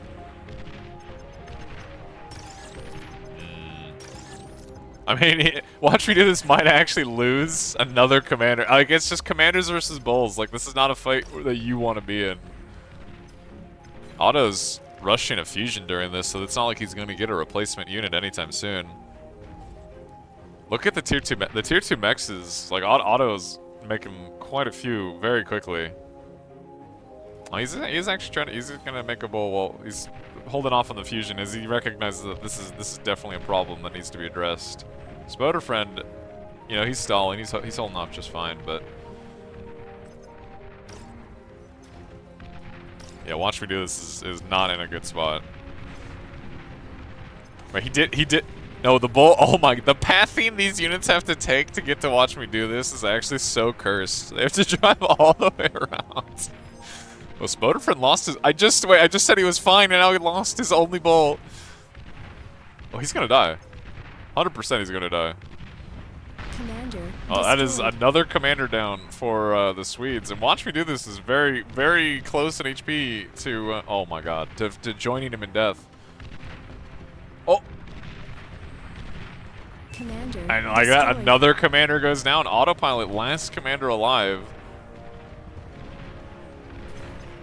The Swedes are getting denied all of their C-mexes, and you know, like Kuchi has 2 bulls here to Watch Me Do This as one. Like with good micro here, Kuchi can just deal with. Oh, he's got to be careful. Though. His commander's very low. He actually has to be kind of careful. I mean, just like that, I mean, even then, 2 bulls is better than 1 bull. Who knew? Like. Oh, Spoderfriend getting another. Oh my, getting a bull degunned is like every single bull here is so crucial. They cannot afford to have this happen, and losing any of these. Once again, the Swedes are up in economy, but massively down in army value. Like it is just the same thing again as the game we just watched. And like Kuchi's killing tier 2 mexes now. Too many units being lost. Like this is Otto's making converters. Like they don't have mech. Like they're just dying. Like the destroyer is denying this whole beach. I wouldn't be surprised if we see, you know, Ural start making. He's making more platies. Like, well, Kuchi is getting caught out. Is likely going to die here. Doesn't quite have the E to walk like he would want to.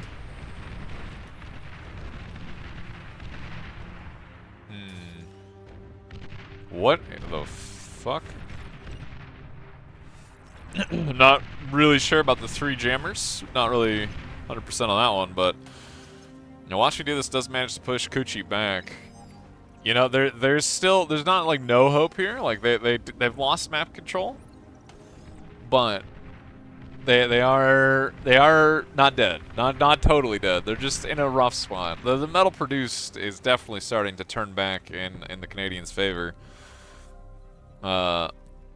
With their massive map control and mechs lead, as you know, the Swedes have lost a decent amount of mexes. They've lost tier 2 mexes. At least they're getting these ones.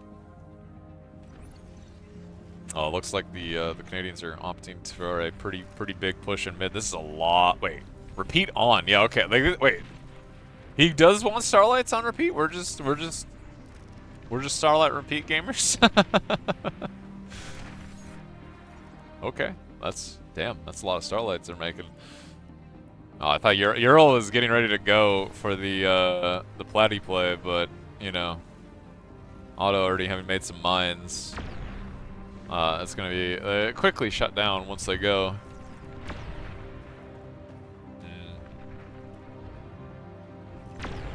You know, Otto has 1 Starlight holding the front door. Can this bull actually path that way? Okay, a bull can path this way now. Coochie's gonna lose another bolt. Like he's about to be on the receipt. The jammer. Oh my god, the jammer. Actually, great, just fantastic D guns. What he went from being a kind of even a pawn destroyer. I didn't even see this. That's great. That's great. You know, Coochie was about to be on the receiving end of what he subjected watching me do this to twice in a row, but with some hot D guns and a jammer, it looks like he's gonna be just fine. Ooh, Auto might lose that tier 2 con. Oh, if it detonated that mine. Ah, yeah, Ural's gonna run directly into the mines. Rest in peace, Platypus. Rest in peace. Oh, this could be funny. That actually could be really funny. I mean, the Swedes are massively down in the Starlight count because the Canadian...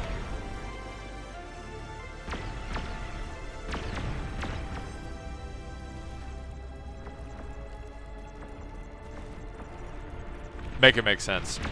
I don't make it...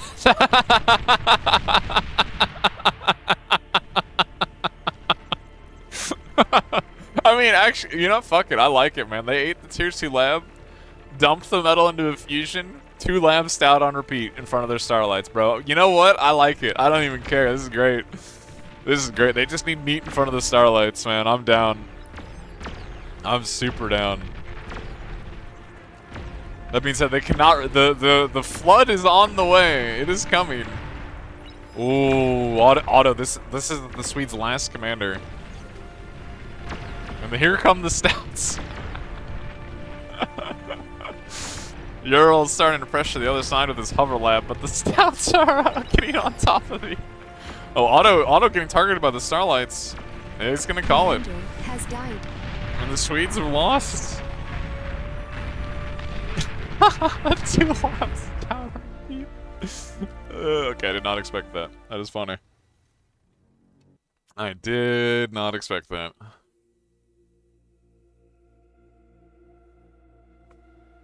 Oh my god. That was a funny way to end that. I did not expect that 2 labs down on repeat. I just needed meat in front of the Starlights. So I get the idea behind it, but still, that is definitely something. All right, so the Canadians. I'm assuming this is just best of 3. I don't think it's set. I'm assuming this is best of 3. So the Canadians are going forward, I think, right? Like that is, they just hard crushed.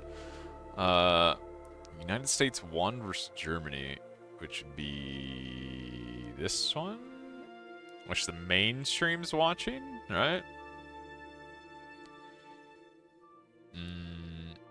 I haven't actually seen the pro guys. Let's go see what they're doing. 26 minutes in on Sunrise. I mean, this is, again, like I said, this is probably a better small team game map than 8v8. By probably, definitely better small team game map than 8v8 map.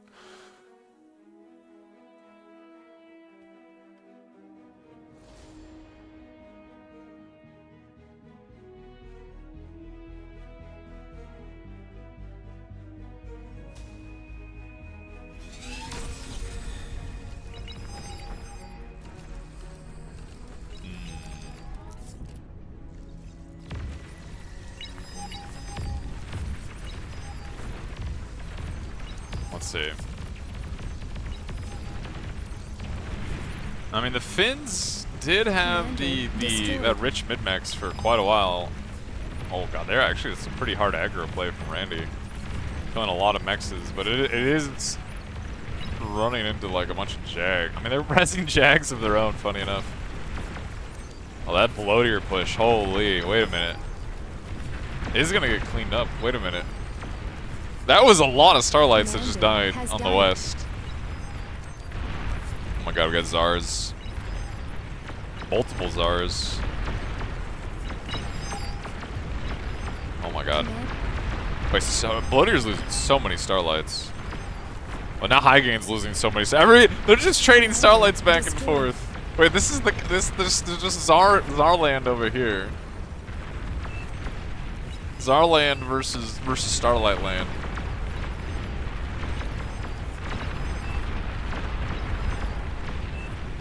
Although, holy, look at the Zar. Oh my god, Cortex supremacy! Look at him go!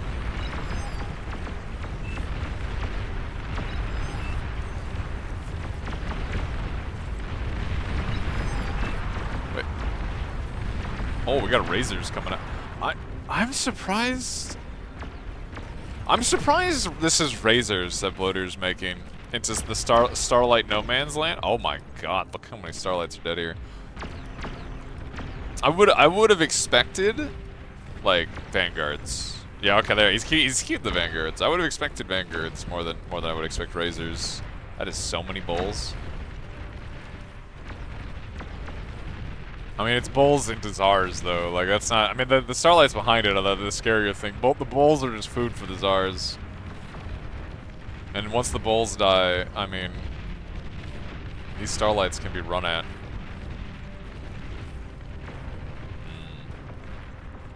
Bloater has turtled this a bit. He has a few pit bulls. He had not a few rattles. Whole 3 rattlesnakes. It's kind of wild. It's making a pulsar on this side. How many rattles has Bloater made, bro? What the hell? He has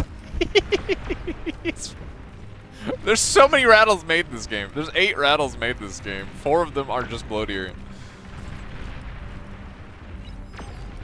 That's kind of hilarious.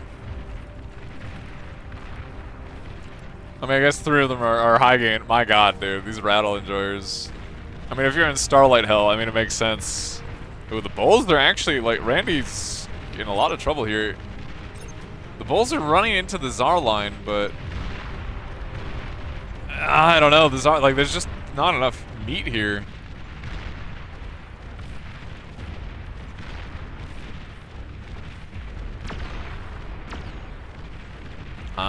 It is looking like Randy's gonna push that back.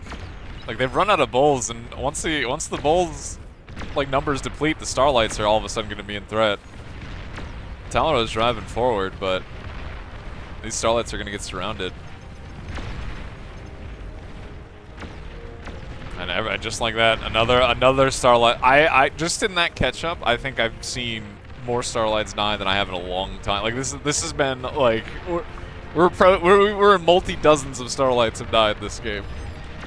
Like this is an obscene amount of Starlights have died, and that is just continuing. Even with those Starlights getting surrounded, it's still like some of these survived and a lot of that army died. That being said, there are now Razors on the field, and while one side may have Starlights and be unpushable for Razors, Razors are going to do quite well into an army like this. Like Randy is not going to enjoy this experience, I think.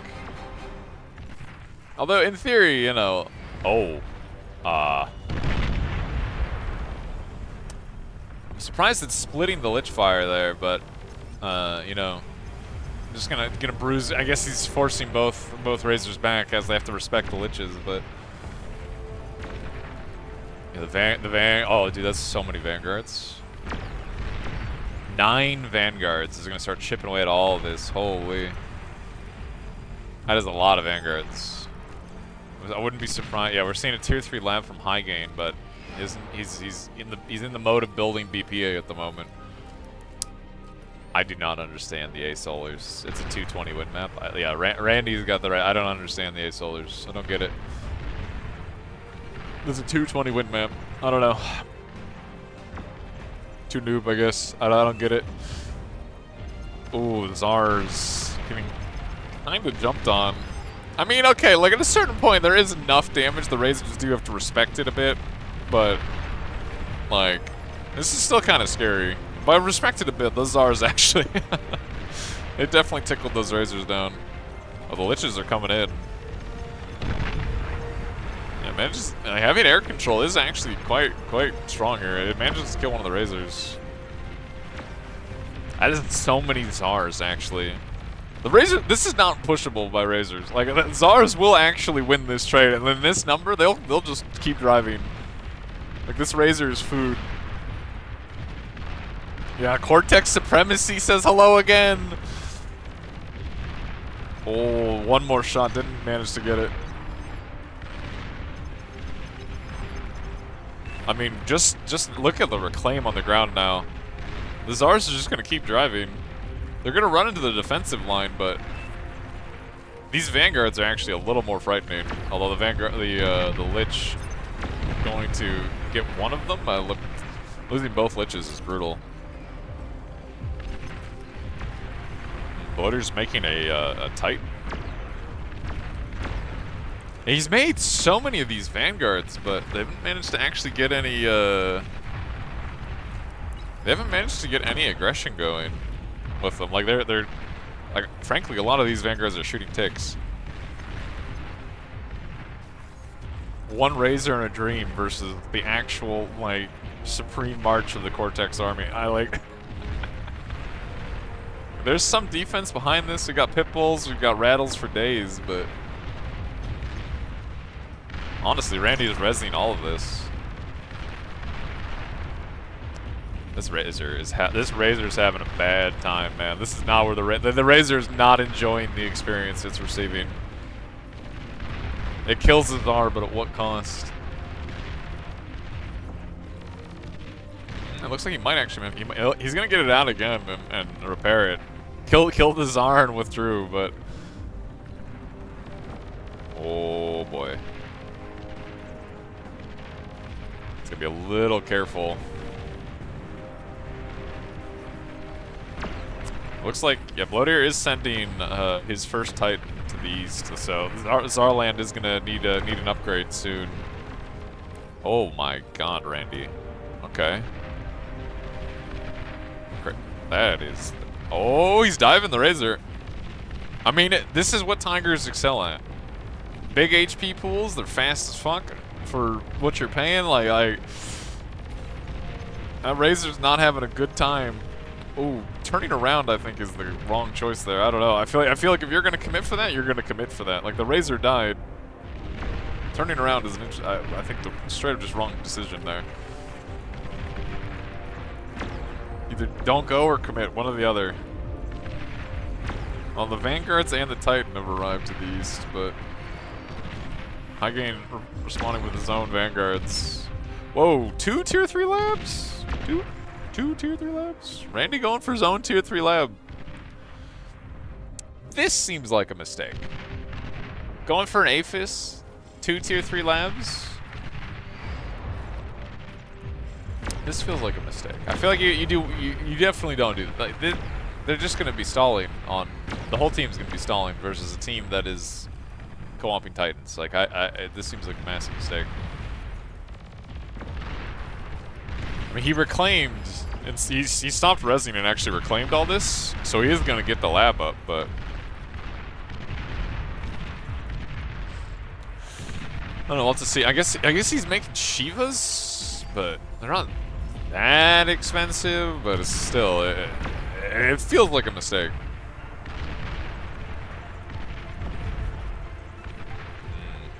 High Gain stopped producing. Ideally, I think I would be better. I would like to see him reclaim the lab to actually help Randy pump, you know, quicker. But we'll have to see. Oh my God. Okay, losing Vanguards to ticks is like the most depressing thing. Like, why are these? Were those? Do you think High Gain knows his ticks are on hold fire? Why are his ticks on hold fire? Why is his lab defaulting hold fire? High Gain pulled a me. Why his lab defaulted hold fire? All of his ticks are on hold fire, and he was very confused why he just lost a Vanguard there. To ticks, when considering he had maybe 3 times as many ticks and he could not kill them. That is unfortunate. That is unfortunate. Yeah, Randy's hard stalling on these Shivas. High Gain's making 2 3s again and pull. Okay, bro. This is like, they have Titans in front of them, and Randy's hard stalling. Like, air could maybe make a difference here, but Shaman needs to commit his fighters. He can't lose these liches. And he loses every single one. He does not commit his fighters before the liches. He just loses every single lich. And just like the Titans get tickled. Randy might be dead. I actually think he might be dead. There's too much. Their team's economy is getting pulled in too many directions. I think it was a huge mistake. Yeah, Bloodier's just Titan on repeat, walking at Randy. And I've heard Titans are actually quite good. You know, not sure. I've heard they're quite good.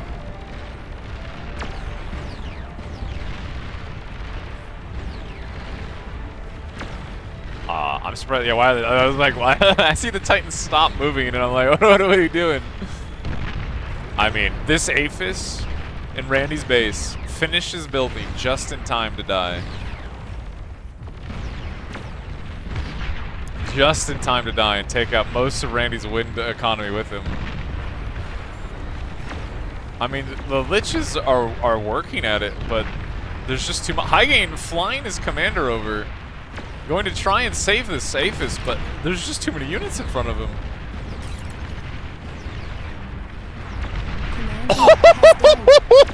Lance gets in range just in time for the Aphis explosion to blow up his transport with his commander in it.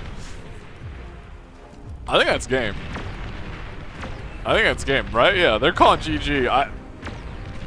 I like, that was maybe doable if they were not pulling their macro in so many different directions. That was a huge mistake. Commander destroyed. Huge mistake. 2 tier 2 labs while making an 2 tier 2 labs. 2 tier 3 labs while making an Aphis is great, and all the other bullshit you're making as a team. Like, that is, you guys are not that rich. That is crazy. That is a crazy decision. I'm gonna assume that was game 3, game 2. I'm going to assume. Oh no, that was game 2 because Bloodier's saying last map, so there's gonna be another map.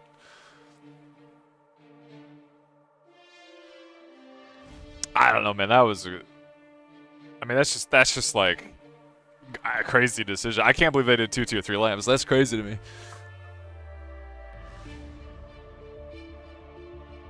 That's one of those that's one of those mistakes you kind of like, you cannot afford to make in a game like this. Oh god, not Aurelia. Yeah, I do not. I'm not a big fan of this map, 4v4. I think not a huge fan. I'm not a huge fan of this map, 4v4.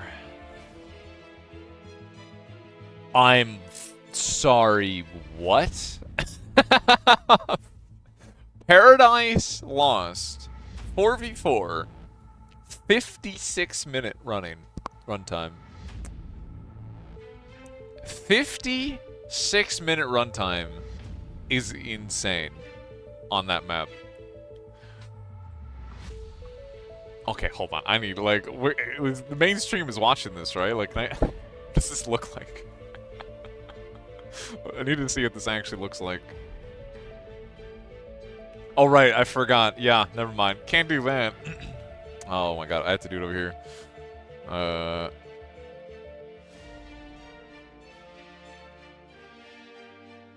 assuming... Does Firefox work? Nope, I don't think it does. Fuck. Yeah, oh my god. Wait, it did work! Shit, I'm an idiot! I didn't wait long enough. Twitch being Twitch. Fighting the ad blockers. How dare they?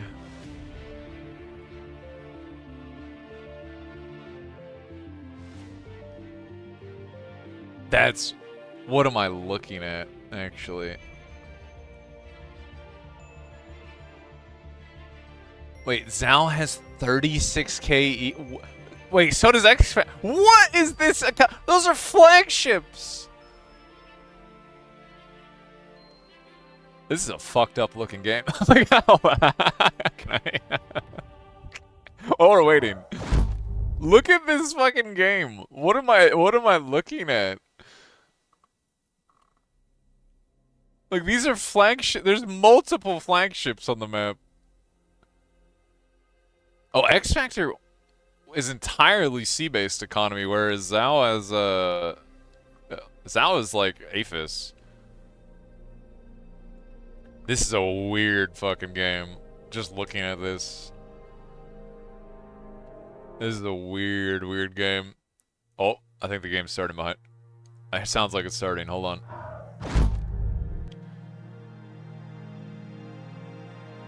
It is. Alright. Still, that is Paradise Lost, hour-long game, flagships, and an insane economy. I don't. What am I looking at, man?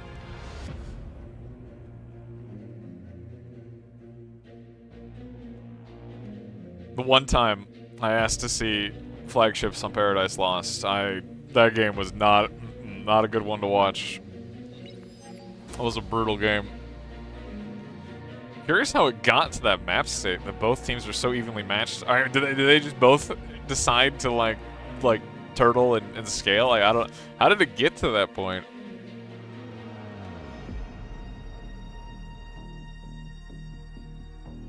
I mean, both teams are good, I guess. I mean, they could have just been somewhat evenly matched. Oh, interesting. Interesting placement from the Finns. With the Bloater and Talaro putting their oh wait, the UK is doing the same thing. I keep calling them the pro team because they're literally all pro, but technically they are the UK team.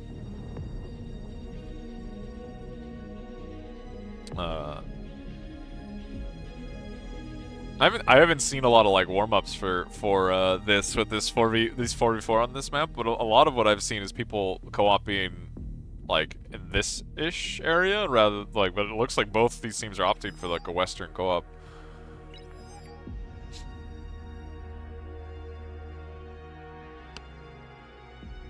Where'd that game go?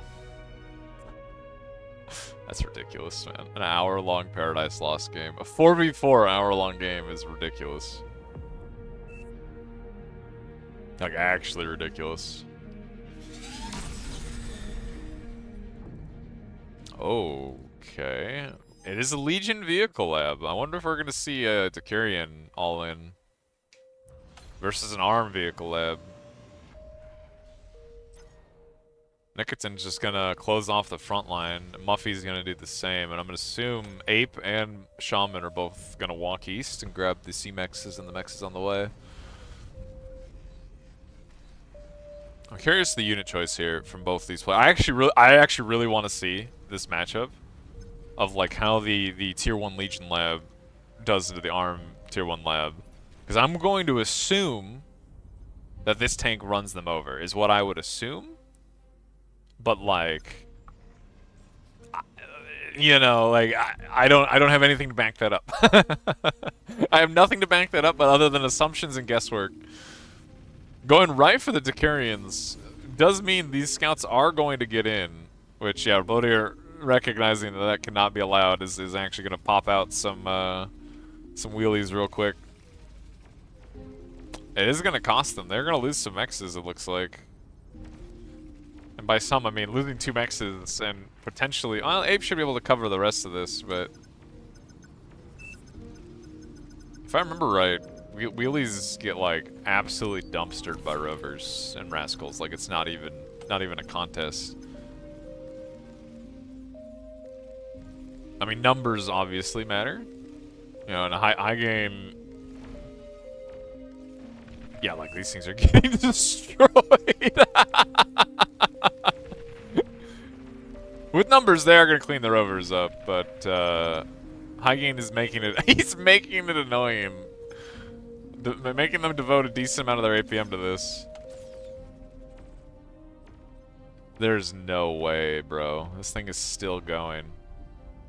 Oh, the Decurions are getting to the front. I want to go look and see how that's doing. We're just going to assume that Rover's going to get cleaned up eventually.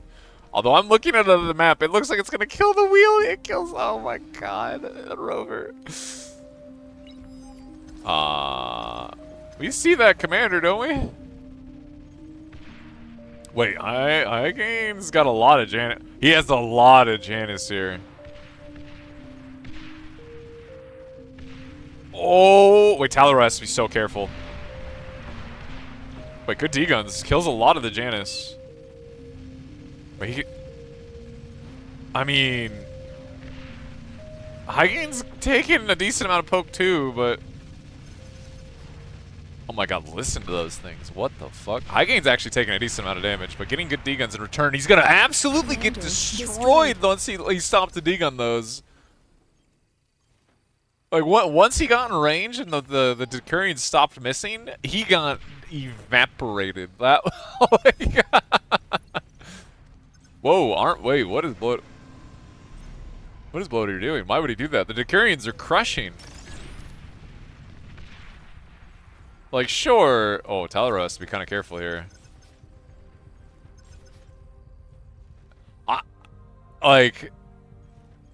I mean, he like, Hygain let a lot of Janus get D-gunned there.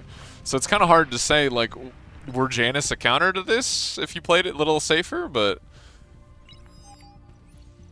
Well, Bloater is going for armed vehicle. I'm assuming he's doing this for a tier 2 lab. It looks like they are going to stop the aggression. He's not going for any sort of units, I'm pretty sure. Wait, both teams have not... Wait, Shaman's going front. He's not actually contesting the sea at all. I mean, Ape is, but it's going to be a bit until he gets there.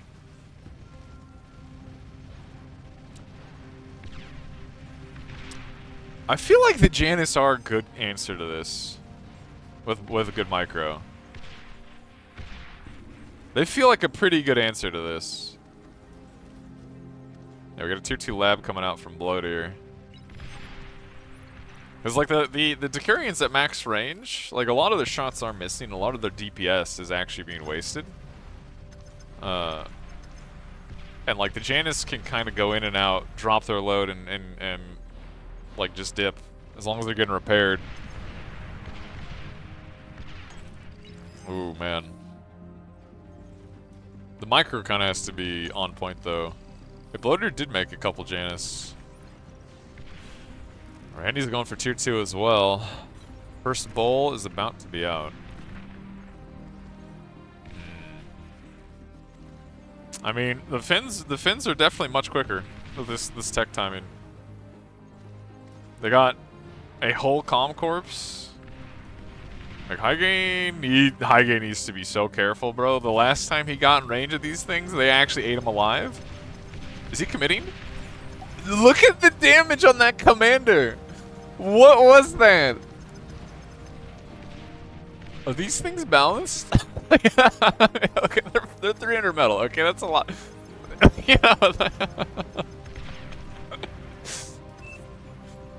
That damage ramped up so fast. Like, Randy's stalling on this lab. Where's our metal going? We have no metal. Like, a bull's coming out, but I mean, they're kind of holding on to a beamer and a dream at the moment until this bull comes out. Like, all the Janus basically died at this point. I mean, well, Hygain's bull is out, but I mean, it's 1 bull versus 3. Like, oh, Talaro going for the comm walk. Okay, that was kind of hot. Why is Hygain on hold fire? His commander's on hold. Does Hygain... Somebody needs to tell Hygain a lot of his stuff appears to be on hold fire. That's the second game in a row. His commander was on hold fire, so he was getting no flanking damage. Oh, man. Wait, this is Deeg on the lab. Like, this is... Yeah. Nicotin's just going to walk and Deeg on the lab, and this... Even if he dies in the middle of it, which it looks like he's... destroyed.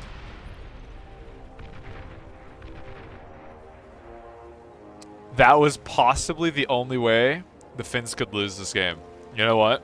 Looking at that, they're still, you know, like, it could be worse. But Talaro's calm death actually killed both of his bulls. 1 bull survived at like 2 HP. But that... Oh, okay, this is sneaky. But the torpedo launch is gonna kill it.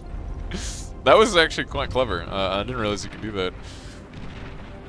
That calm explosion was so unfortunate. Both of High Gain's bulls are one shot. Like, he actually really needs to back these off and get these repaired. We like literally cannot lose any bulls at this point. Cannot lose any. Like, every bull here is so crucial. They have so much metal on the ground. This is like the game deciding fight. Every single bull is so important here. Talaro has almost only one bull at like healthy HP pool values. Like, the other two are basically one shot.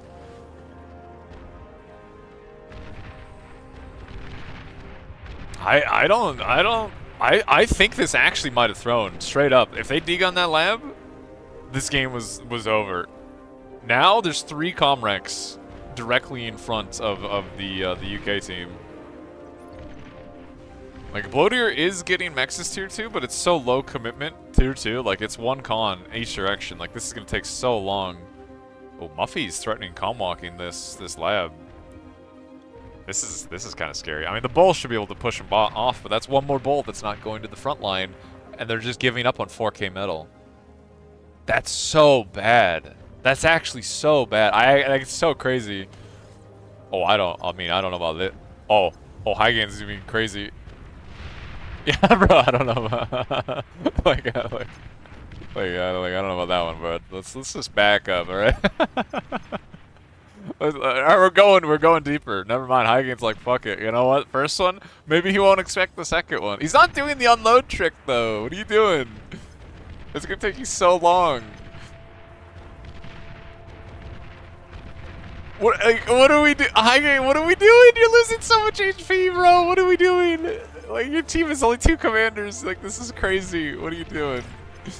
Please, put it back in your pants and relax. All right. Let's just relax. Just repair your bulls, secure your metal. You know, like start catching up in economy. Like. They just need to chill. They got gifted an enormous present. They got gifted an enormous present. They just need to chill. Chill and let the present cook for a bit. I mean, this is still actually kind of a lot of bulls. This is kind of scary. Like, he is focusing them down, and he hasn't actually lost a bull yet. If he repairs here and does not lose his commander, like, he is actually trading way better. Oh, man. He just needs to chill. Just chill, let your 2-2 Mexes kick in. Yeah, Bloater's still slow scaling Mexes. He's making extra BP now, but not really. Actually, not really. I'm surprised Bloater's slow scaling Mexes here. Like that. Like, in theory, that's giving you more army value, but like, I guess like maybe Talaro's like tilted after what happened, like, or he's flustered, because now all of a sudden he's actually trading a lot worse than High Gain. Randy's going right into a fusion. Well, I'm assuming. I mean, they have a lot of solars to reclaim for this fusion too. I'd really like to see High Gain pull these weak bulls back and repair them, but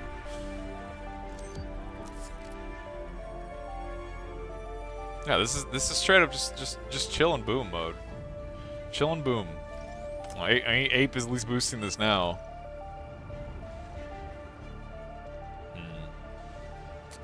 I mean, UK is up 3K metal now.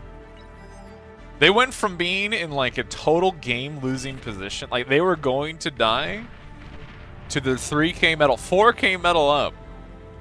They had a slower tier 2 off of one unfortunate misplay that just totally cost them the game. Now it's a close game all of a sudden.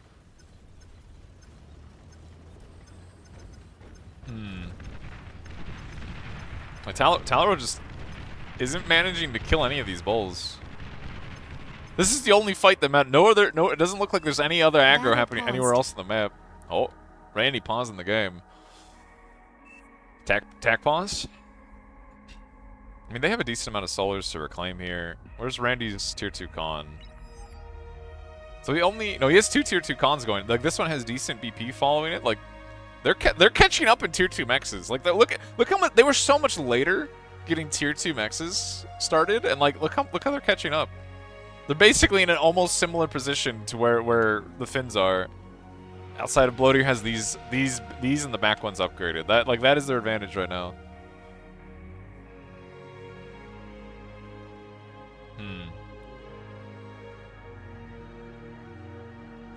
I don't know, man. Is that like this is all? I don't know where this is going all of a sudden. Like, Pro does have the ability to do air related things. They did show it with High Gain's transport play. But like, I'd really like to see, like, Shaman's making fighters right now. I'd really like to see him make a couple scouts and, like, one, recognize there's no air that he's fighting. So making fighters is just not necessary. Two, look at this shit. I'm an air player with an air lab. I have the ability to make bombers. I'm looking at this shit. I'm salivating. Like, this is the entirety of this team's energy economy, and this is like bent over presenting itself to a bomber. Like, this is good. There's one nettle in a dream. Admittedly, Kid woke up. Oh my god. Wait, he's getting Kid aggro? This is a tournament game and he's getting Kid aggro. Well, High Gain, you're now in charge. Kid aggro actually too strong. Oh, High Gain's gonna lose a bull. Well, now that Pro or UK has their fusion up there, going for a couple starlights, and all of a sudden these bulls are not as strong as they used to be. Although High Gain does need to be kind of careful. He's kind of down in the bull count here.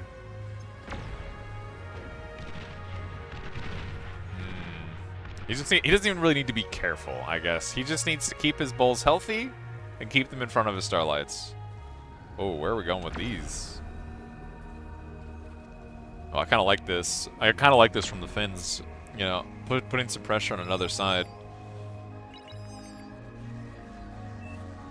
Although the Shuris will be able to clean it up.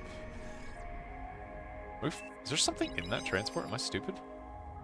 There is something in that transport. What is he flying in that transport? Wait, what is that? What is in that? Is that a rover? He put a rover in that transport? I mean, this is just going to be annoying. You know what? I'm just gonna go with this is going to be annoying. You know how long it'll take our single rover to kill a tier 2 mech? Well, the Finns opting for their own starlights in return, but oh my god, High Gain is running away. He's running away with the starlight. Wait. Oh my god. Oh my god, what are we doing? Stop making starlights, make bulls! High Gain getting enormous decal. He just got... like, what do I even say? The game should just end. Like this is where you, in shame, you click the resign button, the game is over. Like, how many bulls did we just see get degunned? Like, 15 bulls get degunned? Like, that was obscene. Like, that was not safe for work. I don't even know what I just saw. Like High Gain was dead. Like, he was in a terrible position. His starlights were face down, ass up to the bolt. Like, this was awful. Like, he was going to die. And then he just degunned the entire line of bulls. Admittedly, this is actually kind of scary. You know, the two Jags here, meaning like Shaman is actually going to have to commit quite a lot of Shuris to this, and does not have them actually. Ooh, maybe actually if he's with Smart Micro here, he needs to keep the Jags EMP. There's just not enough Shuris. Like, he needs to keep the Jags EMP'd, but he's not actually microing it. I mean, High Gain looks like he's committing to just kill Bloat here. I don't know if this is the right call. Like, he's struggling to do it. He's pulling the starlights back. Wait, does High Gain not... Highgain's not responding to this at all, actually. No, I'm actually kind of confused. Highgain is not responding to this at all. This is just being allowed to happen. The bomber's going for oh my god, go for the wins, just commit. Muffy's flying back, but like Highgain just committed like a decent amount of metal to this. He just donated 4K metal. Like Muffy's gonna land, but ooh, this seems like an actual quite a big mistake. Either commit to this or support the other side, like one or the other. Like this, losing like 2 bulls and 2 jags. My god, Randy's kid aggro might have actually cost DK the this game. Like they were in a decent position, but they kind of seem like they're falling apart now. Well, Talaro's forces are going to get caught again. Highgain's going to clean him up again. With Resbot's here now, it's going to be a little dicier, but wait, Muffy might die. Commander Muffy is has dead. died. He has bulls to push this back, but they just lost 5 tier. 5 tier 2 mechs is about to be 6. Muffy? Here. Oh god. Oh dude, this is falling apart. He has resbots. Like this is all resable, but you really don't want to have to do this. Like Shaman's entire base just died. And he's getting no value from his bombers as they're spending their entire time bombing bulls. Like this is all resable, but wait, that's not. Look how many tier 2 mechs is that? I mean, totally can't even count. This is an insane amount of tier 2 mechs that just died to 2 bulls and 2 jags.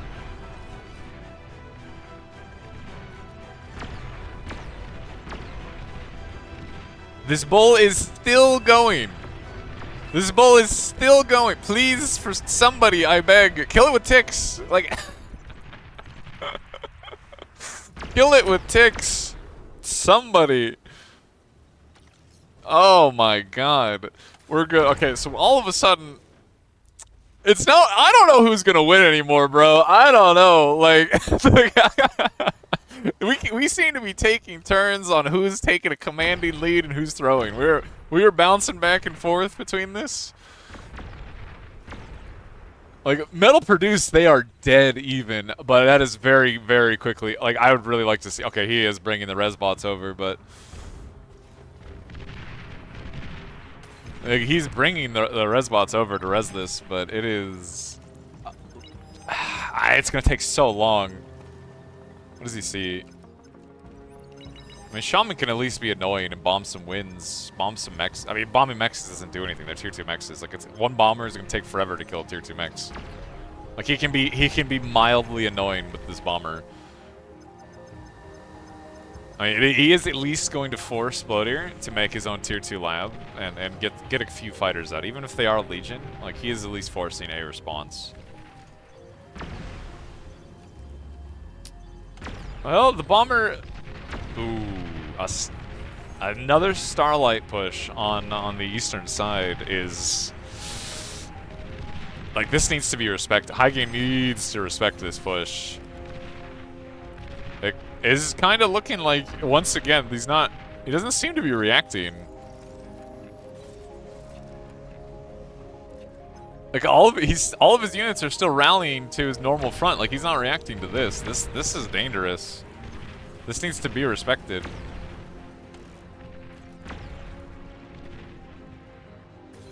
I don't know, man. Like they're rezzing all this, but I mean, there's 2 bulls to slow this down. But I'm like hard staring at Highgain's lab to see if he like reacts, because they know this is coming. They saw the Starlight shoot. They know this is coming.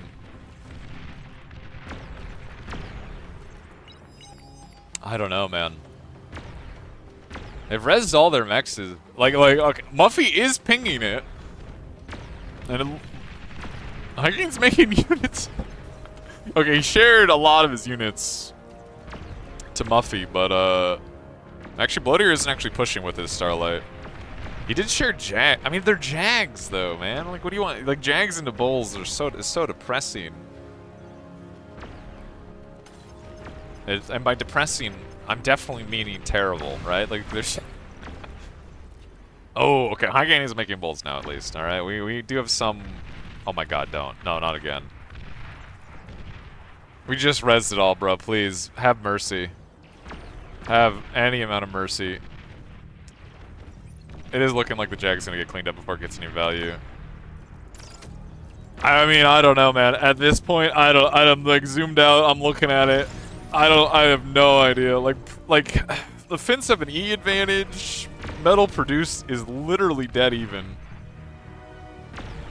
And like Pro definitely is gonna need to start considering like how do we turn this into a late game fight, or how the fuck do we deal with this? This is another scary push. We have a couple like tier 2 D, like we have a couple pit bulls, we have a rattle. This is a scary push though. This is a scary push. Highgain's flying around. I would say upgrading mexes, but unfortunately his con turrets are on maneuver, so he's not actually upgrading, you know, his allied mexes. Rattle is targeting the starlights. This is dicey, man. This is real dicey. The Rattle's dying. Killed a couple starlights, but the Rattle is dying. I don't think they have what it takes to stop this.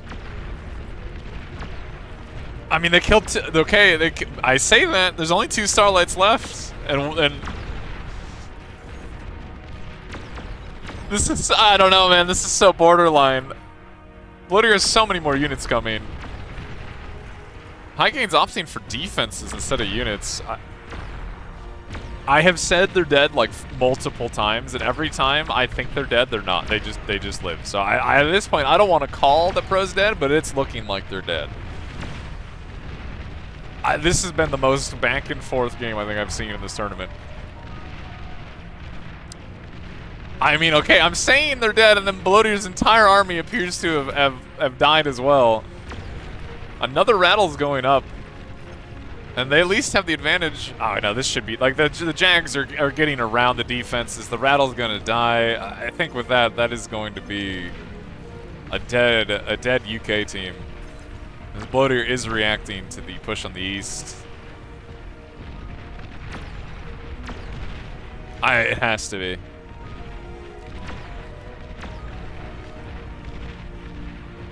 They have nothing to stop the starlights. The starlights are in range of the lab. Okay, the transport is kind of funny, admittedly, but it is not going to stop this quickly enough. Oh, the bull actually took the starlight shot. That's kind of funny. They are gonna kill this push, but the bull is. They just rezzed all of these mexes, and now they're losing them. The res bots coming over, they could res this whole thing. If they can find a way to deal with this starlight, this is all resable. Did any tier 2 con survive? No, not really.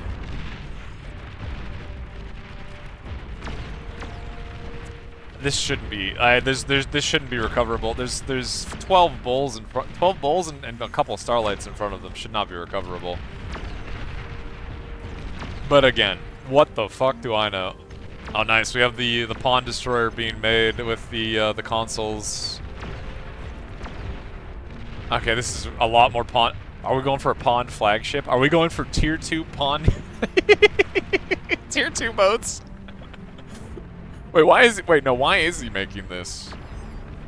Why is he making a C-Lab? You can just make the con right from the consoles. Interesting decision. Boats are gonna deny all of these tier 2 mexes. Mosquito's gonna do the same, although they are driving into one of the few places on the map with a flak. Maybe not recommended to drive into that flak, but how this push has not killed them, I actually am somewhat at a loss. I'm not sure how that's even possible. It is looking like Bloatier is actually hitting the go button though, and this amount of bulls getting on your economy should be enough to kill this. There's just unfortunately too much. Losing all of these mexes when they did just killed too much momentum. Yeah, looks like UK is gonna call it. Wow, that was a wild game actually. Commander So back and forth. Self-destructed. Honestly, Randy's kid aggro. Unfortunate timing. That's so. That is actually just so unfortunate. They lost. They lost too much. I think losing Randy. They lost an entire person's brain. And having 4 people brain better than having 3 people brain. Dang. Does that mean UK's out? Hold on, I need to actually look at these brackets. I think that means UK's out, right? Yeah, that means that, oh wait, UK's out. The Finns are going forward. I mean, they're gonna play the results of there's no way they're still in that game, right? Like, oh no, they're in a new game. Oh my, was that game 1 that Paradise lost?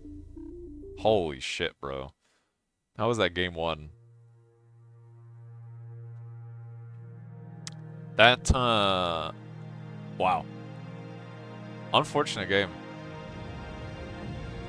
It was looking like Pro had recovered that. With, like, some stumbles by the Finnish team, but I don't know, man. There's just a rickety ground. They just kept stumbling back and forth into each other. There's just stumbles upon stumbles.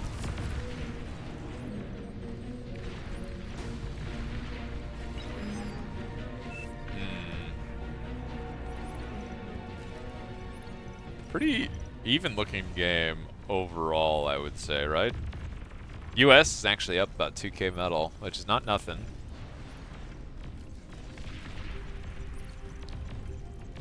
We have people making incisors, which, my god, who knew this unit was allowed?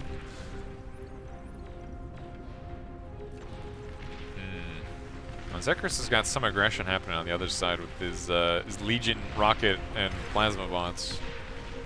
As Che does not have any units. I mean, he's got X Factor behind him. X Factor already has a tier 2 lab. Like, he's chilling. Zhao also opting for a tier 2 lab, but going for Cortex.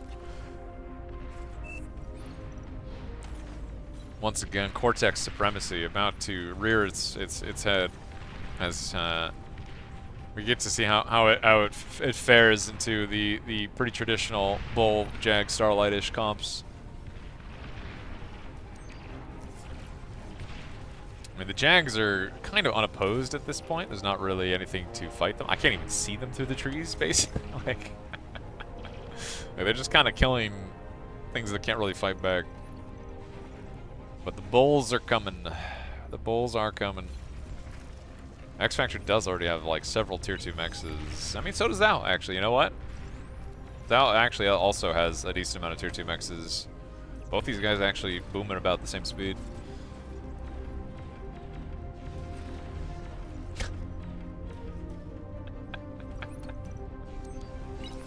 Oh my god. I mean, we're just kind of staring at it. Like, this is the period in like the co-op team tournaments where there's like, there's not a lot of aggression. Like, there's just they're probing each other, right?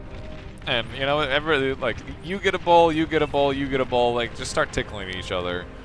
And well, you have your general macro eco players are in the back booming, right? You have tier 2 mexes going up. We have AGs going up. Actually, I will say, looking like the German team, decently faster in getting their tier 2 mexes up. Like a lot more of a investment in mobile BP. Like they're gonna boom much quicker. But I mean, if we look at it, the US team is opting for far more actual like units. We have Czars coming out in every direction. We have Banishers coming out in every direction. Zekris definitely, he can probably hold this pass against Bulls probably forever. There might actually like not be a limit to how many Bulls he can degun in this tiny little choke point, but he probably does need a unit at some point.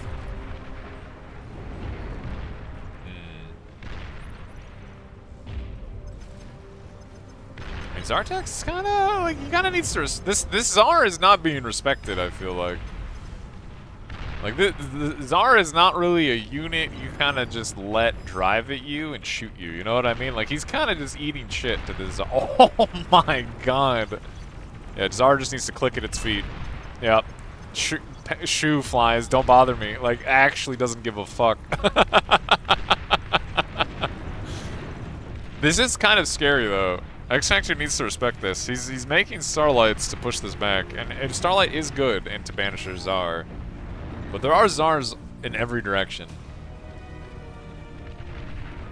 The bulls here are actually kind of annoying. Like Zekris did get gifted a Banisher, and Banishers are pretty good into bulls, but the bulls did just open the door for something like, how many ticks? 50 fucking ticks to drive through. And yeah, if there's one thing Banisher's not quite so good at, it is killing ticks. Ticks, on the other hand, quite good killing Banishers. This is a pretty big hole has actually been opened here, and there are 4 bulls like in the backline of the U.S. Well, they're not quite in the backline yet. Zekr's kind of making a wall of winds. Not sure that's going to shoo the bulls away, although these bulls not getting microed at all is kind of awkward. Oh, he didn't actually manage to kill that Banisher. That Banisher can kill these bulls, like, can actually deal with this pretty easily. Okay, not if it's not microed. Oh god, Zekris, not like this. Not like this. Well, I was gonna say with micro, that Banisher should be able to kill those bulls, but oh, nice D-gun. Another 2 bulls going down. I don't think this, yeah, the 4 bulls, 50 ticks, damage done. Almost nothing, I would say. Very, very little. Very, very little damage done. And now the Starlight push is starting in the north. The Czar is holding the choke, although ideally we want to get something here more than just a single Czar. Now, what's the answer to the Starlight push, is my question. Zhao answers with quite a lot of Salamanders? No, we're going more Banishers. I'm assuming to pressure other fronts where the Starlights are not, as pushing into Starlights, or even fighting into this army comp with Czar Banisher is not a fun experience. Economically, like, look at the stat line. Economically, the German team is pretty solidly ahead by every metric. Pretty solidly ahead. Oh, JT looking like he wants to commit onto these Starlights. He's gonna try. Wait, this Starlight's kind of turned around. I don't know, man. This seems ill-advised. Manages to kill 1 Starlight, but loses multiple Banishers and a Czar in return, man. I don't know.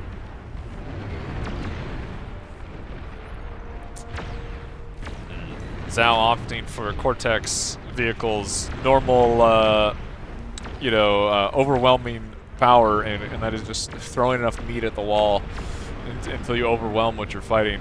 Looking like they want to bait the Starlights in and just drive at them with the Tigers. And realistically, this should work. I actually don't. I think this could work. There's not really a lot in front of these Starlights to protect them, and that is a lot of meat driving at them.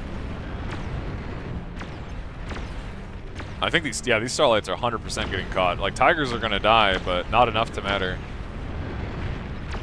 Ooh. Random variable committing. I mean, he can't turn around. Like, he has to commit. But every single Starlight getting cleaned up by those Czars, or not those Czars, by those Tigers. Tigers, you know, as we discussed this yesterday. You know, Tigers are very good at being like 2 things. They're decently fast, and they have infinite HP, and they're very good at that. And baiting those Starlights into overcommit with very little protecting them, and then just diving on them with the Tigers. So we have a Lich from Zhao, and no error actually whatsoever on the German team. We have a few Nettles, but I mean it's a Lich. Okay, that Lich is gonna scratch the Lich's paint job. We have some flak trucks, but where's the Lich is hunting? Oh, whoa, massive commitment to flak trucks actually. Oh, Lich is not dead yet. Oh, Lich dies Not, I think, the value he was looking for, but there is still a pretty massive... Like, he did... You know what? I say not the value he was looking for. 10 flak trucks got made in response to this. Like, technically, that Lich paid for itself, forcing the AA. Technically. But something needs to be done about this. There's 19 tigers here. Like, in a straight-up fight, Bulls is pretty good into tigers, but... Like this is a scary put. They're not good into the banishers behind the tigers. Admittedly, not too many of that.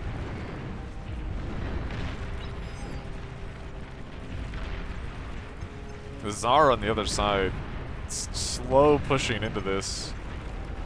Like the Germans need to respect this push. Like this is random variable, looking like he wants to get a hot V gun, but.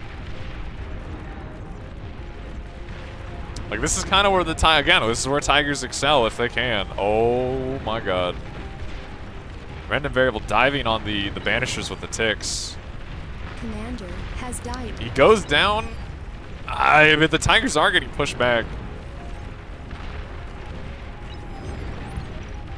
The bull pawn combo enough to actually push back these tigers, although the bulls are not being microed at all.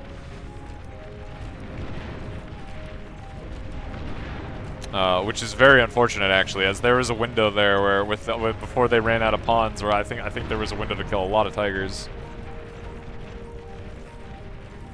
That being said, there are a lot of bulls building up now, and bulls in this number can actually really push back just pure tiger, which I think that looks like Zhao recognizes and makes quite a few banishers in return. Like, as we said, Banisher is very strong into Mass Bull. Oh, man, the Tigers hard committing like this. They're getting on top of the Bulls, but they're so grouped up, the Bull AoE's kind of eating them alive.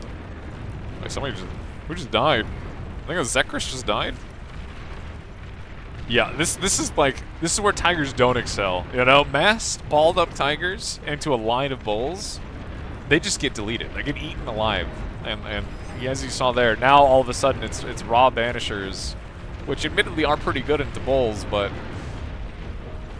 ideally would have preferred having that wall of Tigers in front of them. Bulls are going to clean up the Tsar as well, and Rowan's commander does get spotted. Although we see it. Okay, they see it now.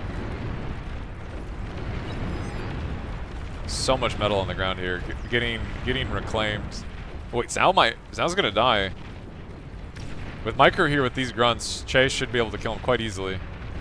Commander has died. Just like that, US is down. I mean, they still have 3 commanders, but oh god. Commander destroyed. Okay, 1 commander. I can't count. All of a sudden, US team's down to 1 commander, and it's JT on the front line. Oh my god. Oh wait, there's bulls leaking into. Wait, they see it. I don't know if they know it's last commander, but they don't really have the units to dive it anyway. JT's running for the hills. I mean, this is super dangerous.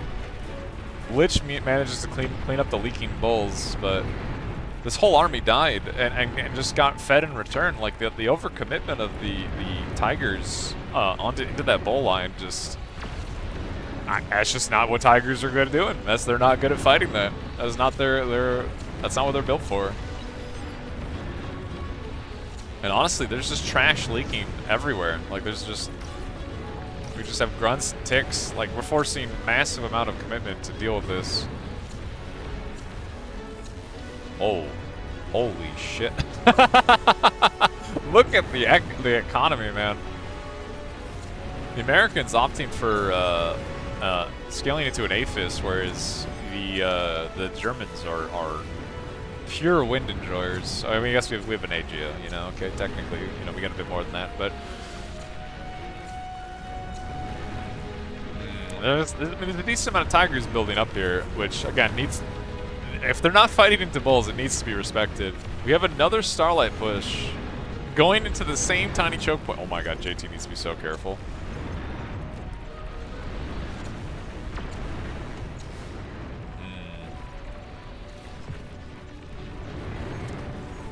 This tiny little choke, they saw what happened the last time they pushed into this tiny choke point. I'm assuming they're gonna stop and like wait for the tier 3 to catch up. Like Razor Starlight is a scary fucking push. Lich shows up, kills a couple Starlights, and dies. They're trying to buy time, but Zhao is back on. He's gonna try and get another Tiger Ball built that can collapse on these Starlights, but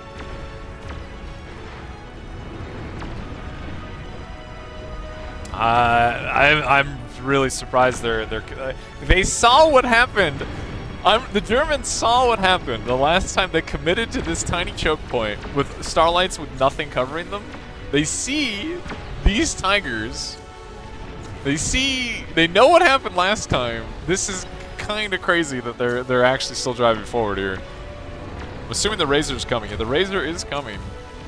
But this is a lot of bro, there's 10 Tigers here versus like, what is this, 9 grunts? 10 Tigers, shockingly, might actually kill 9 grunts. And there's really not any, like this is actually where Tigers excel. There's nothing in front of these Tigers. Like they could just keep driving. Che recognizing the threat. Yeah, one Razor's gonna get pulled down to cover it. Oh, the Starlights got dove on, but honestly, not as many Tigers as they had last time. It looks like they're gonna clean this up, but the Lich actually saying, yeah, we are going to clean that up, deciding once and for all this Starlight push is over for the second time.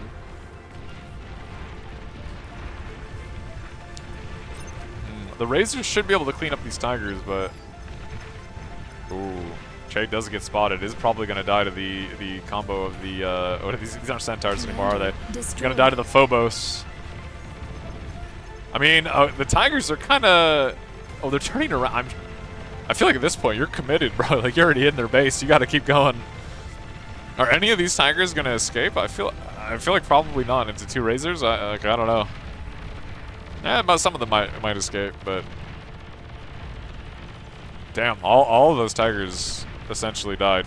2 Tigers managed to drive out, and they're unfortunately not being microed, so they're going to not quite manage to get out. You know, Team US does have an APHIS. And working on their second one, but how many Razors are actually out right now? There's 6 Razorbacks on the field. The Starlights, for like what feels like the third or fourth time, getting jumped on by these Tigers. But Team Germany kind of sees that happening and realizes, you know what? There's a much bigger like a hole on the map that we can push. That we maybe won't get surrounded by Tigers on repeat. Oh, they're going to try and push them off of this. This is a game, like, I mean, they don't see the APHIS, but I'm surprised. Yeah, I was surprised they were stopping for that. Like, this is like, go for economy. Like, send this Razor south, send these 2, like, pressure north. Like, they know that there's air control here for Team US, so they do have to respect the Lich, but core vehicle is going to be rough to kill these Razors quickly. AGO goes down.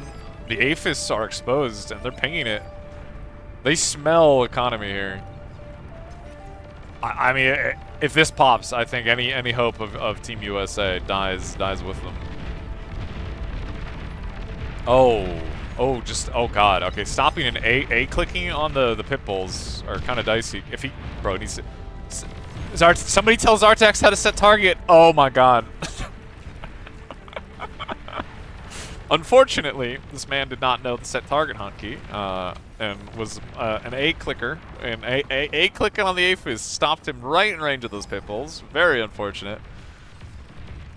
Although, you know, now that Germany does see this, I wouldn't be surprised if we see them continue to be aggressive on this flank, as they see the promised land. They see the APHIS promised land. Hell, the grunts here are maybe like enough to kill this, actually, although there's quite a lot of Phobos here. I mean, the north is kind of dying to spam, like mid is dying to spam, south is dying to Razors. Team US is losing map control. A Razor is dying to like trash defense. Zhao, oh my god, not Zhao. X Factor has a Lich of his own. And yeah, not a whole lot to stop this.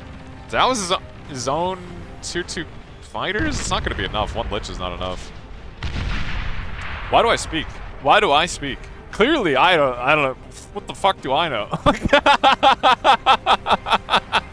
The Lich didn't even kill it. Like, I think a fighter fell on that and killed it. The Lich didn't even kill it. Oh my god. I mean, it was over. Like, they lost so much map control. The core vehicle was fighting back quite well into the Starlight push, like with the baiting and the Tigers, but I think actually they lost all momentum when like something like 20 Tigers drove into like 12 Bulls. But the Tigers were all so balled up and grouped up that they just got totally evaporated. Absolutely evaporated.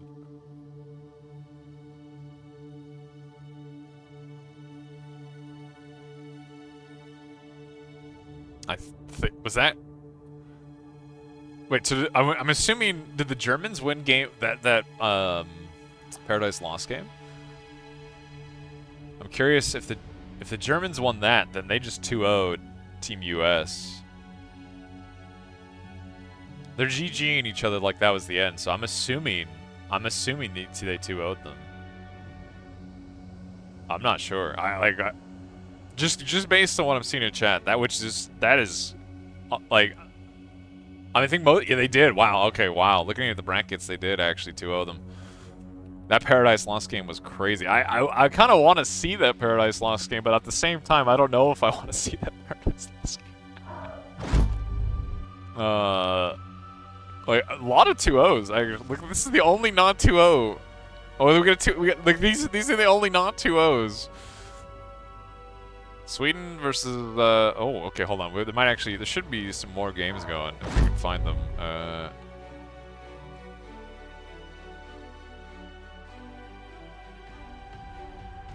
Sweden versus the Eastern European Coalition. 27 minutes on Sundance. Let's see. Let's see.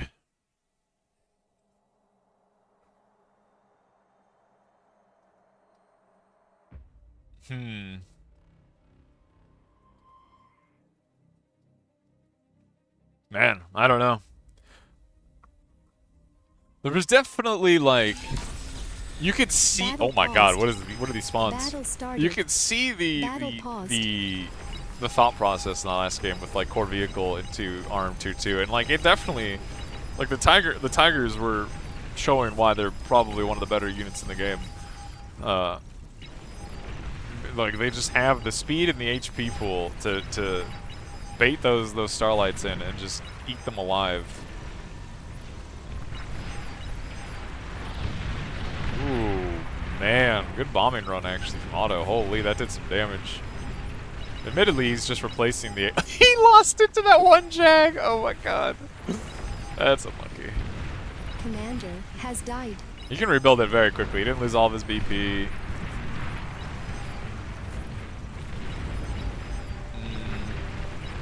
That is a lot of. That's. I was gonna say there's a lot of Jags, but like Otto had enough in return, and look at the res bots from Duroc. Like he's just resing all of this, no fear.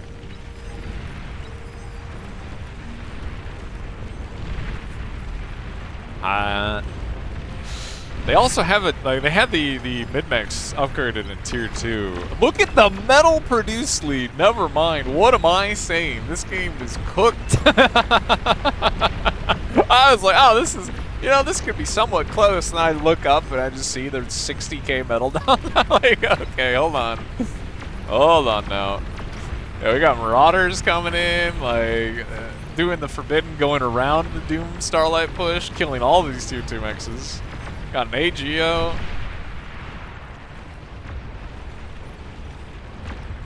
Admittedly, the Starlight push is in existence there, and it is kind of scary. Oh, we got some more bombers coming in. I think if this AGO goes again, kills all their BP again, it might just actually be too much.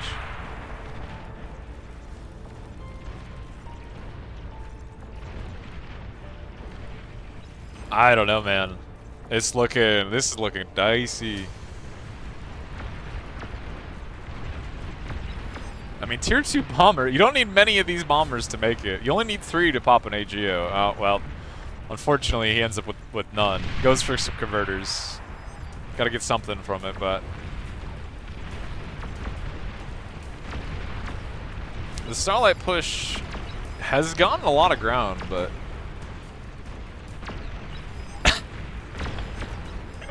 I really don't want to watch that Paradise Lost game. Was it really that bad?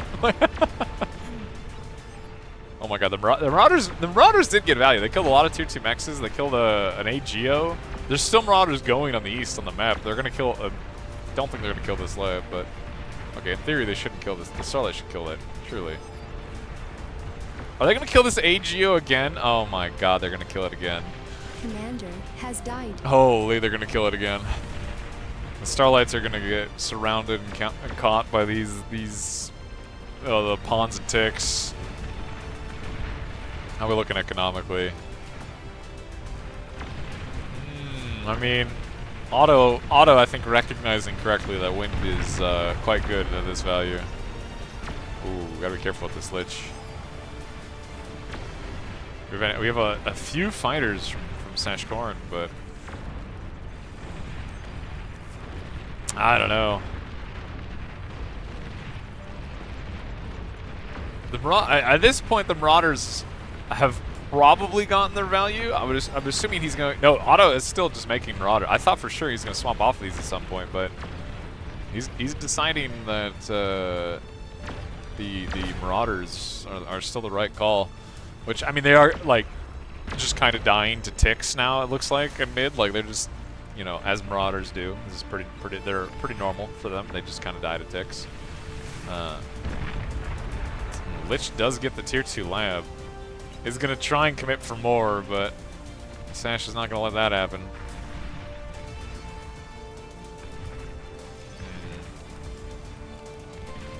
Yeah, okay, auto canceling the Marauder queue, opting for a bit heavier Razor push. Wouldn't be surprised if we end up seeing some Vanguards in that if the Starlight numbers get a little too high.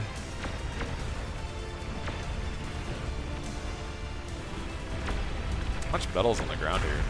Really not actually that as much as I thought. I mean it's a lot. Okay, don't get me wrong. There's like 7,000-8,000 metal on the ground.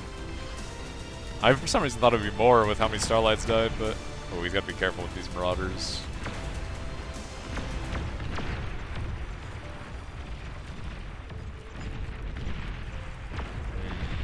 Pretty big defensive line here at. I'm not even trying to say that dude's name. Vacuum. We're gonna call him Vacuum. Vacuum's trying to probe, but it is not, I think, a defensive line you're gonna break. Ticks getting in the back line are actually gonna be kind of annoying. Oh, these are rovers. The fuck? Who's making rovers? wait, okay, look, whatever, man. He's making rovers, but he's scouting that this entire side of the map is still mexless.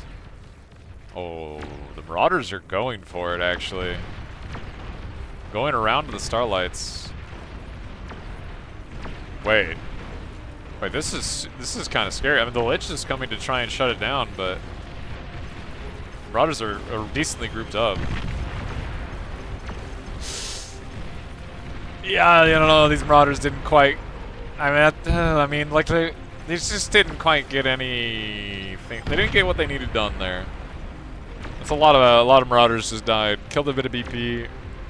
I mean, I guess they baited the Liches out, but Auto does have Razors coming. And frankly, there's nothing but ticks in between them.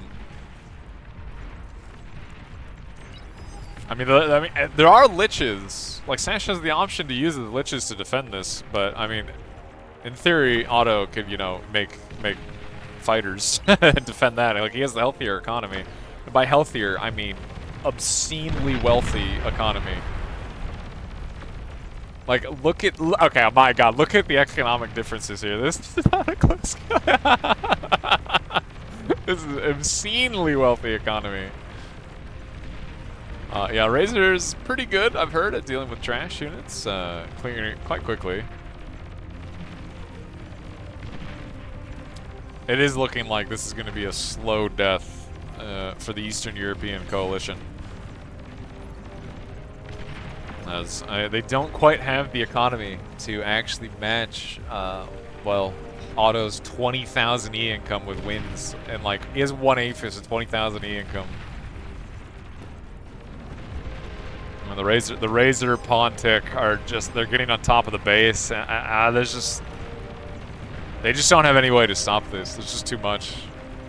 Yeah, Sash recognizing it, calling it. I'm assuming this is game 3. Or 2. I'm assuming this is the last game of the series.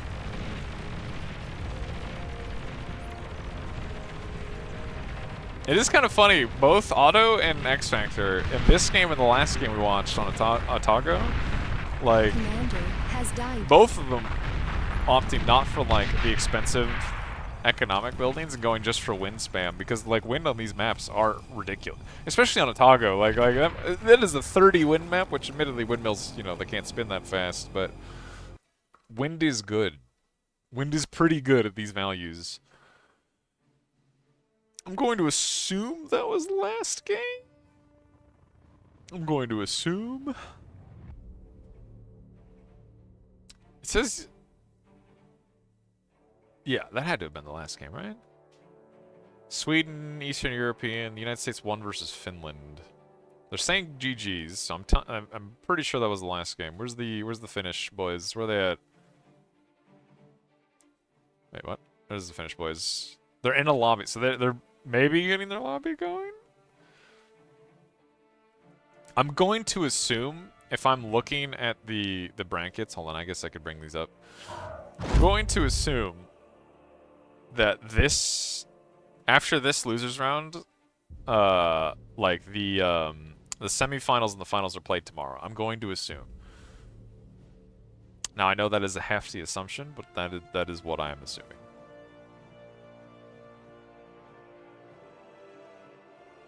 It has to be, right? Yeah, they're doing today and tomorrow, and like this would be like a clean cutoff. This has to be tomorrow. It has to be.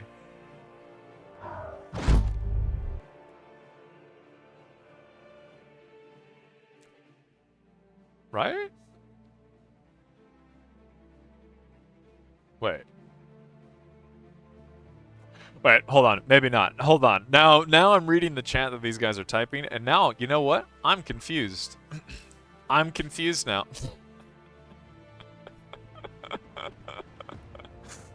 We continue tomorrow, get us... No, they have to finish their set today, right? Like, you have to finish the round today. We can't just say we're doing the round tomorrow. That makes no sense. You can't do that. Like, if the round is scheduled for today, you have to play it today. Like, right? Am I crazy? Like...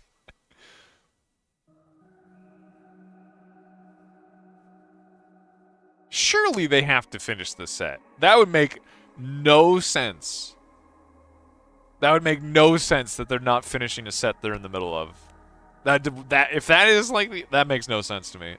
That cannot be the official position of the admin. We need to find an admin. That makes no sense to me.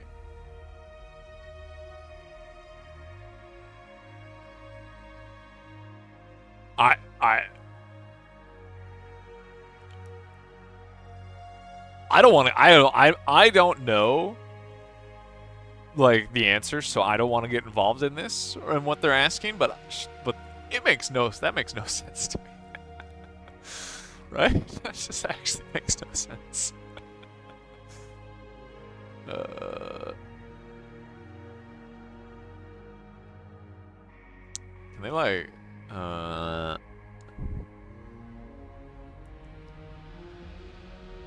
No, actually, wow. Wait, we were supposed to have a time window that ends in 15 minutes, and both teams agree you can play one last match today. If at some point during the best of 3 a team wants to not play another game, the match will resume tomorrow. That's crazy. Actually crazy. What a strange rule.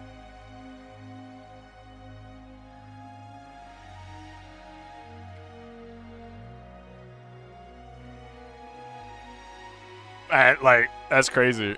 I would not have expected that at all. In my brain, you would finish the set. Also, what the fuck did that, like... That actually copy-pasted the fucking emote? What is that emote that it copy-pasted?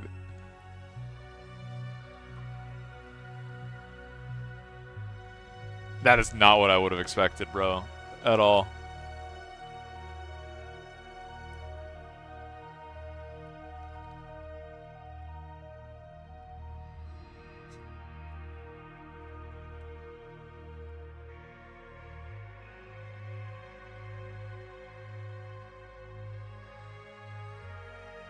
Huh. Wait, so I'm gonna assume that's it for the day then, right? No more games are gonna be played. Because nobody else, there's no other games going. I'm going to assume that's it for the day then. That is so strange to me, bro. That is so strange. I would have I would have expected if you look at the brackets, right? I would have expected you finish round 1 and round 2 today, and then you do the semifinals and the finals tomorrow. That just in my brain makes sense. That just makes sense, right? This is strange to have, like, you do half of a set today and then the other half tomorrow. Like, that's just fucking weird. But you know what? They can run the tournament the way they want to run. They can do that. But I think that's it. Like, I think that's it for the day. I think they are in fact done with the games. As far as I can tell, I want to, like, actually make sure before I stop the stream. You know what I mean? I want to make sure that it is actually the last one.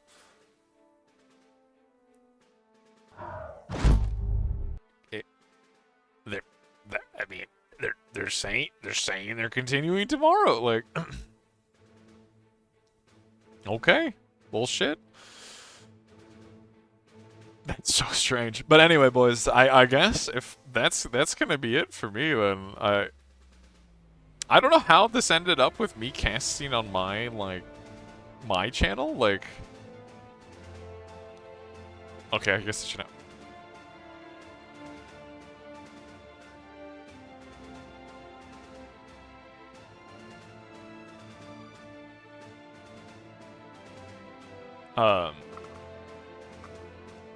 I'm gonna assume that was either game 1 or that was their one. They're both 1-1. I'm going to assume. I don't know. That was game 1. Wow.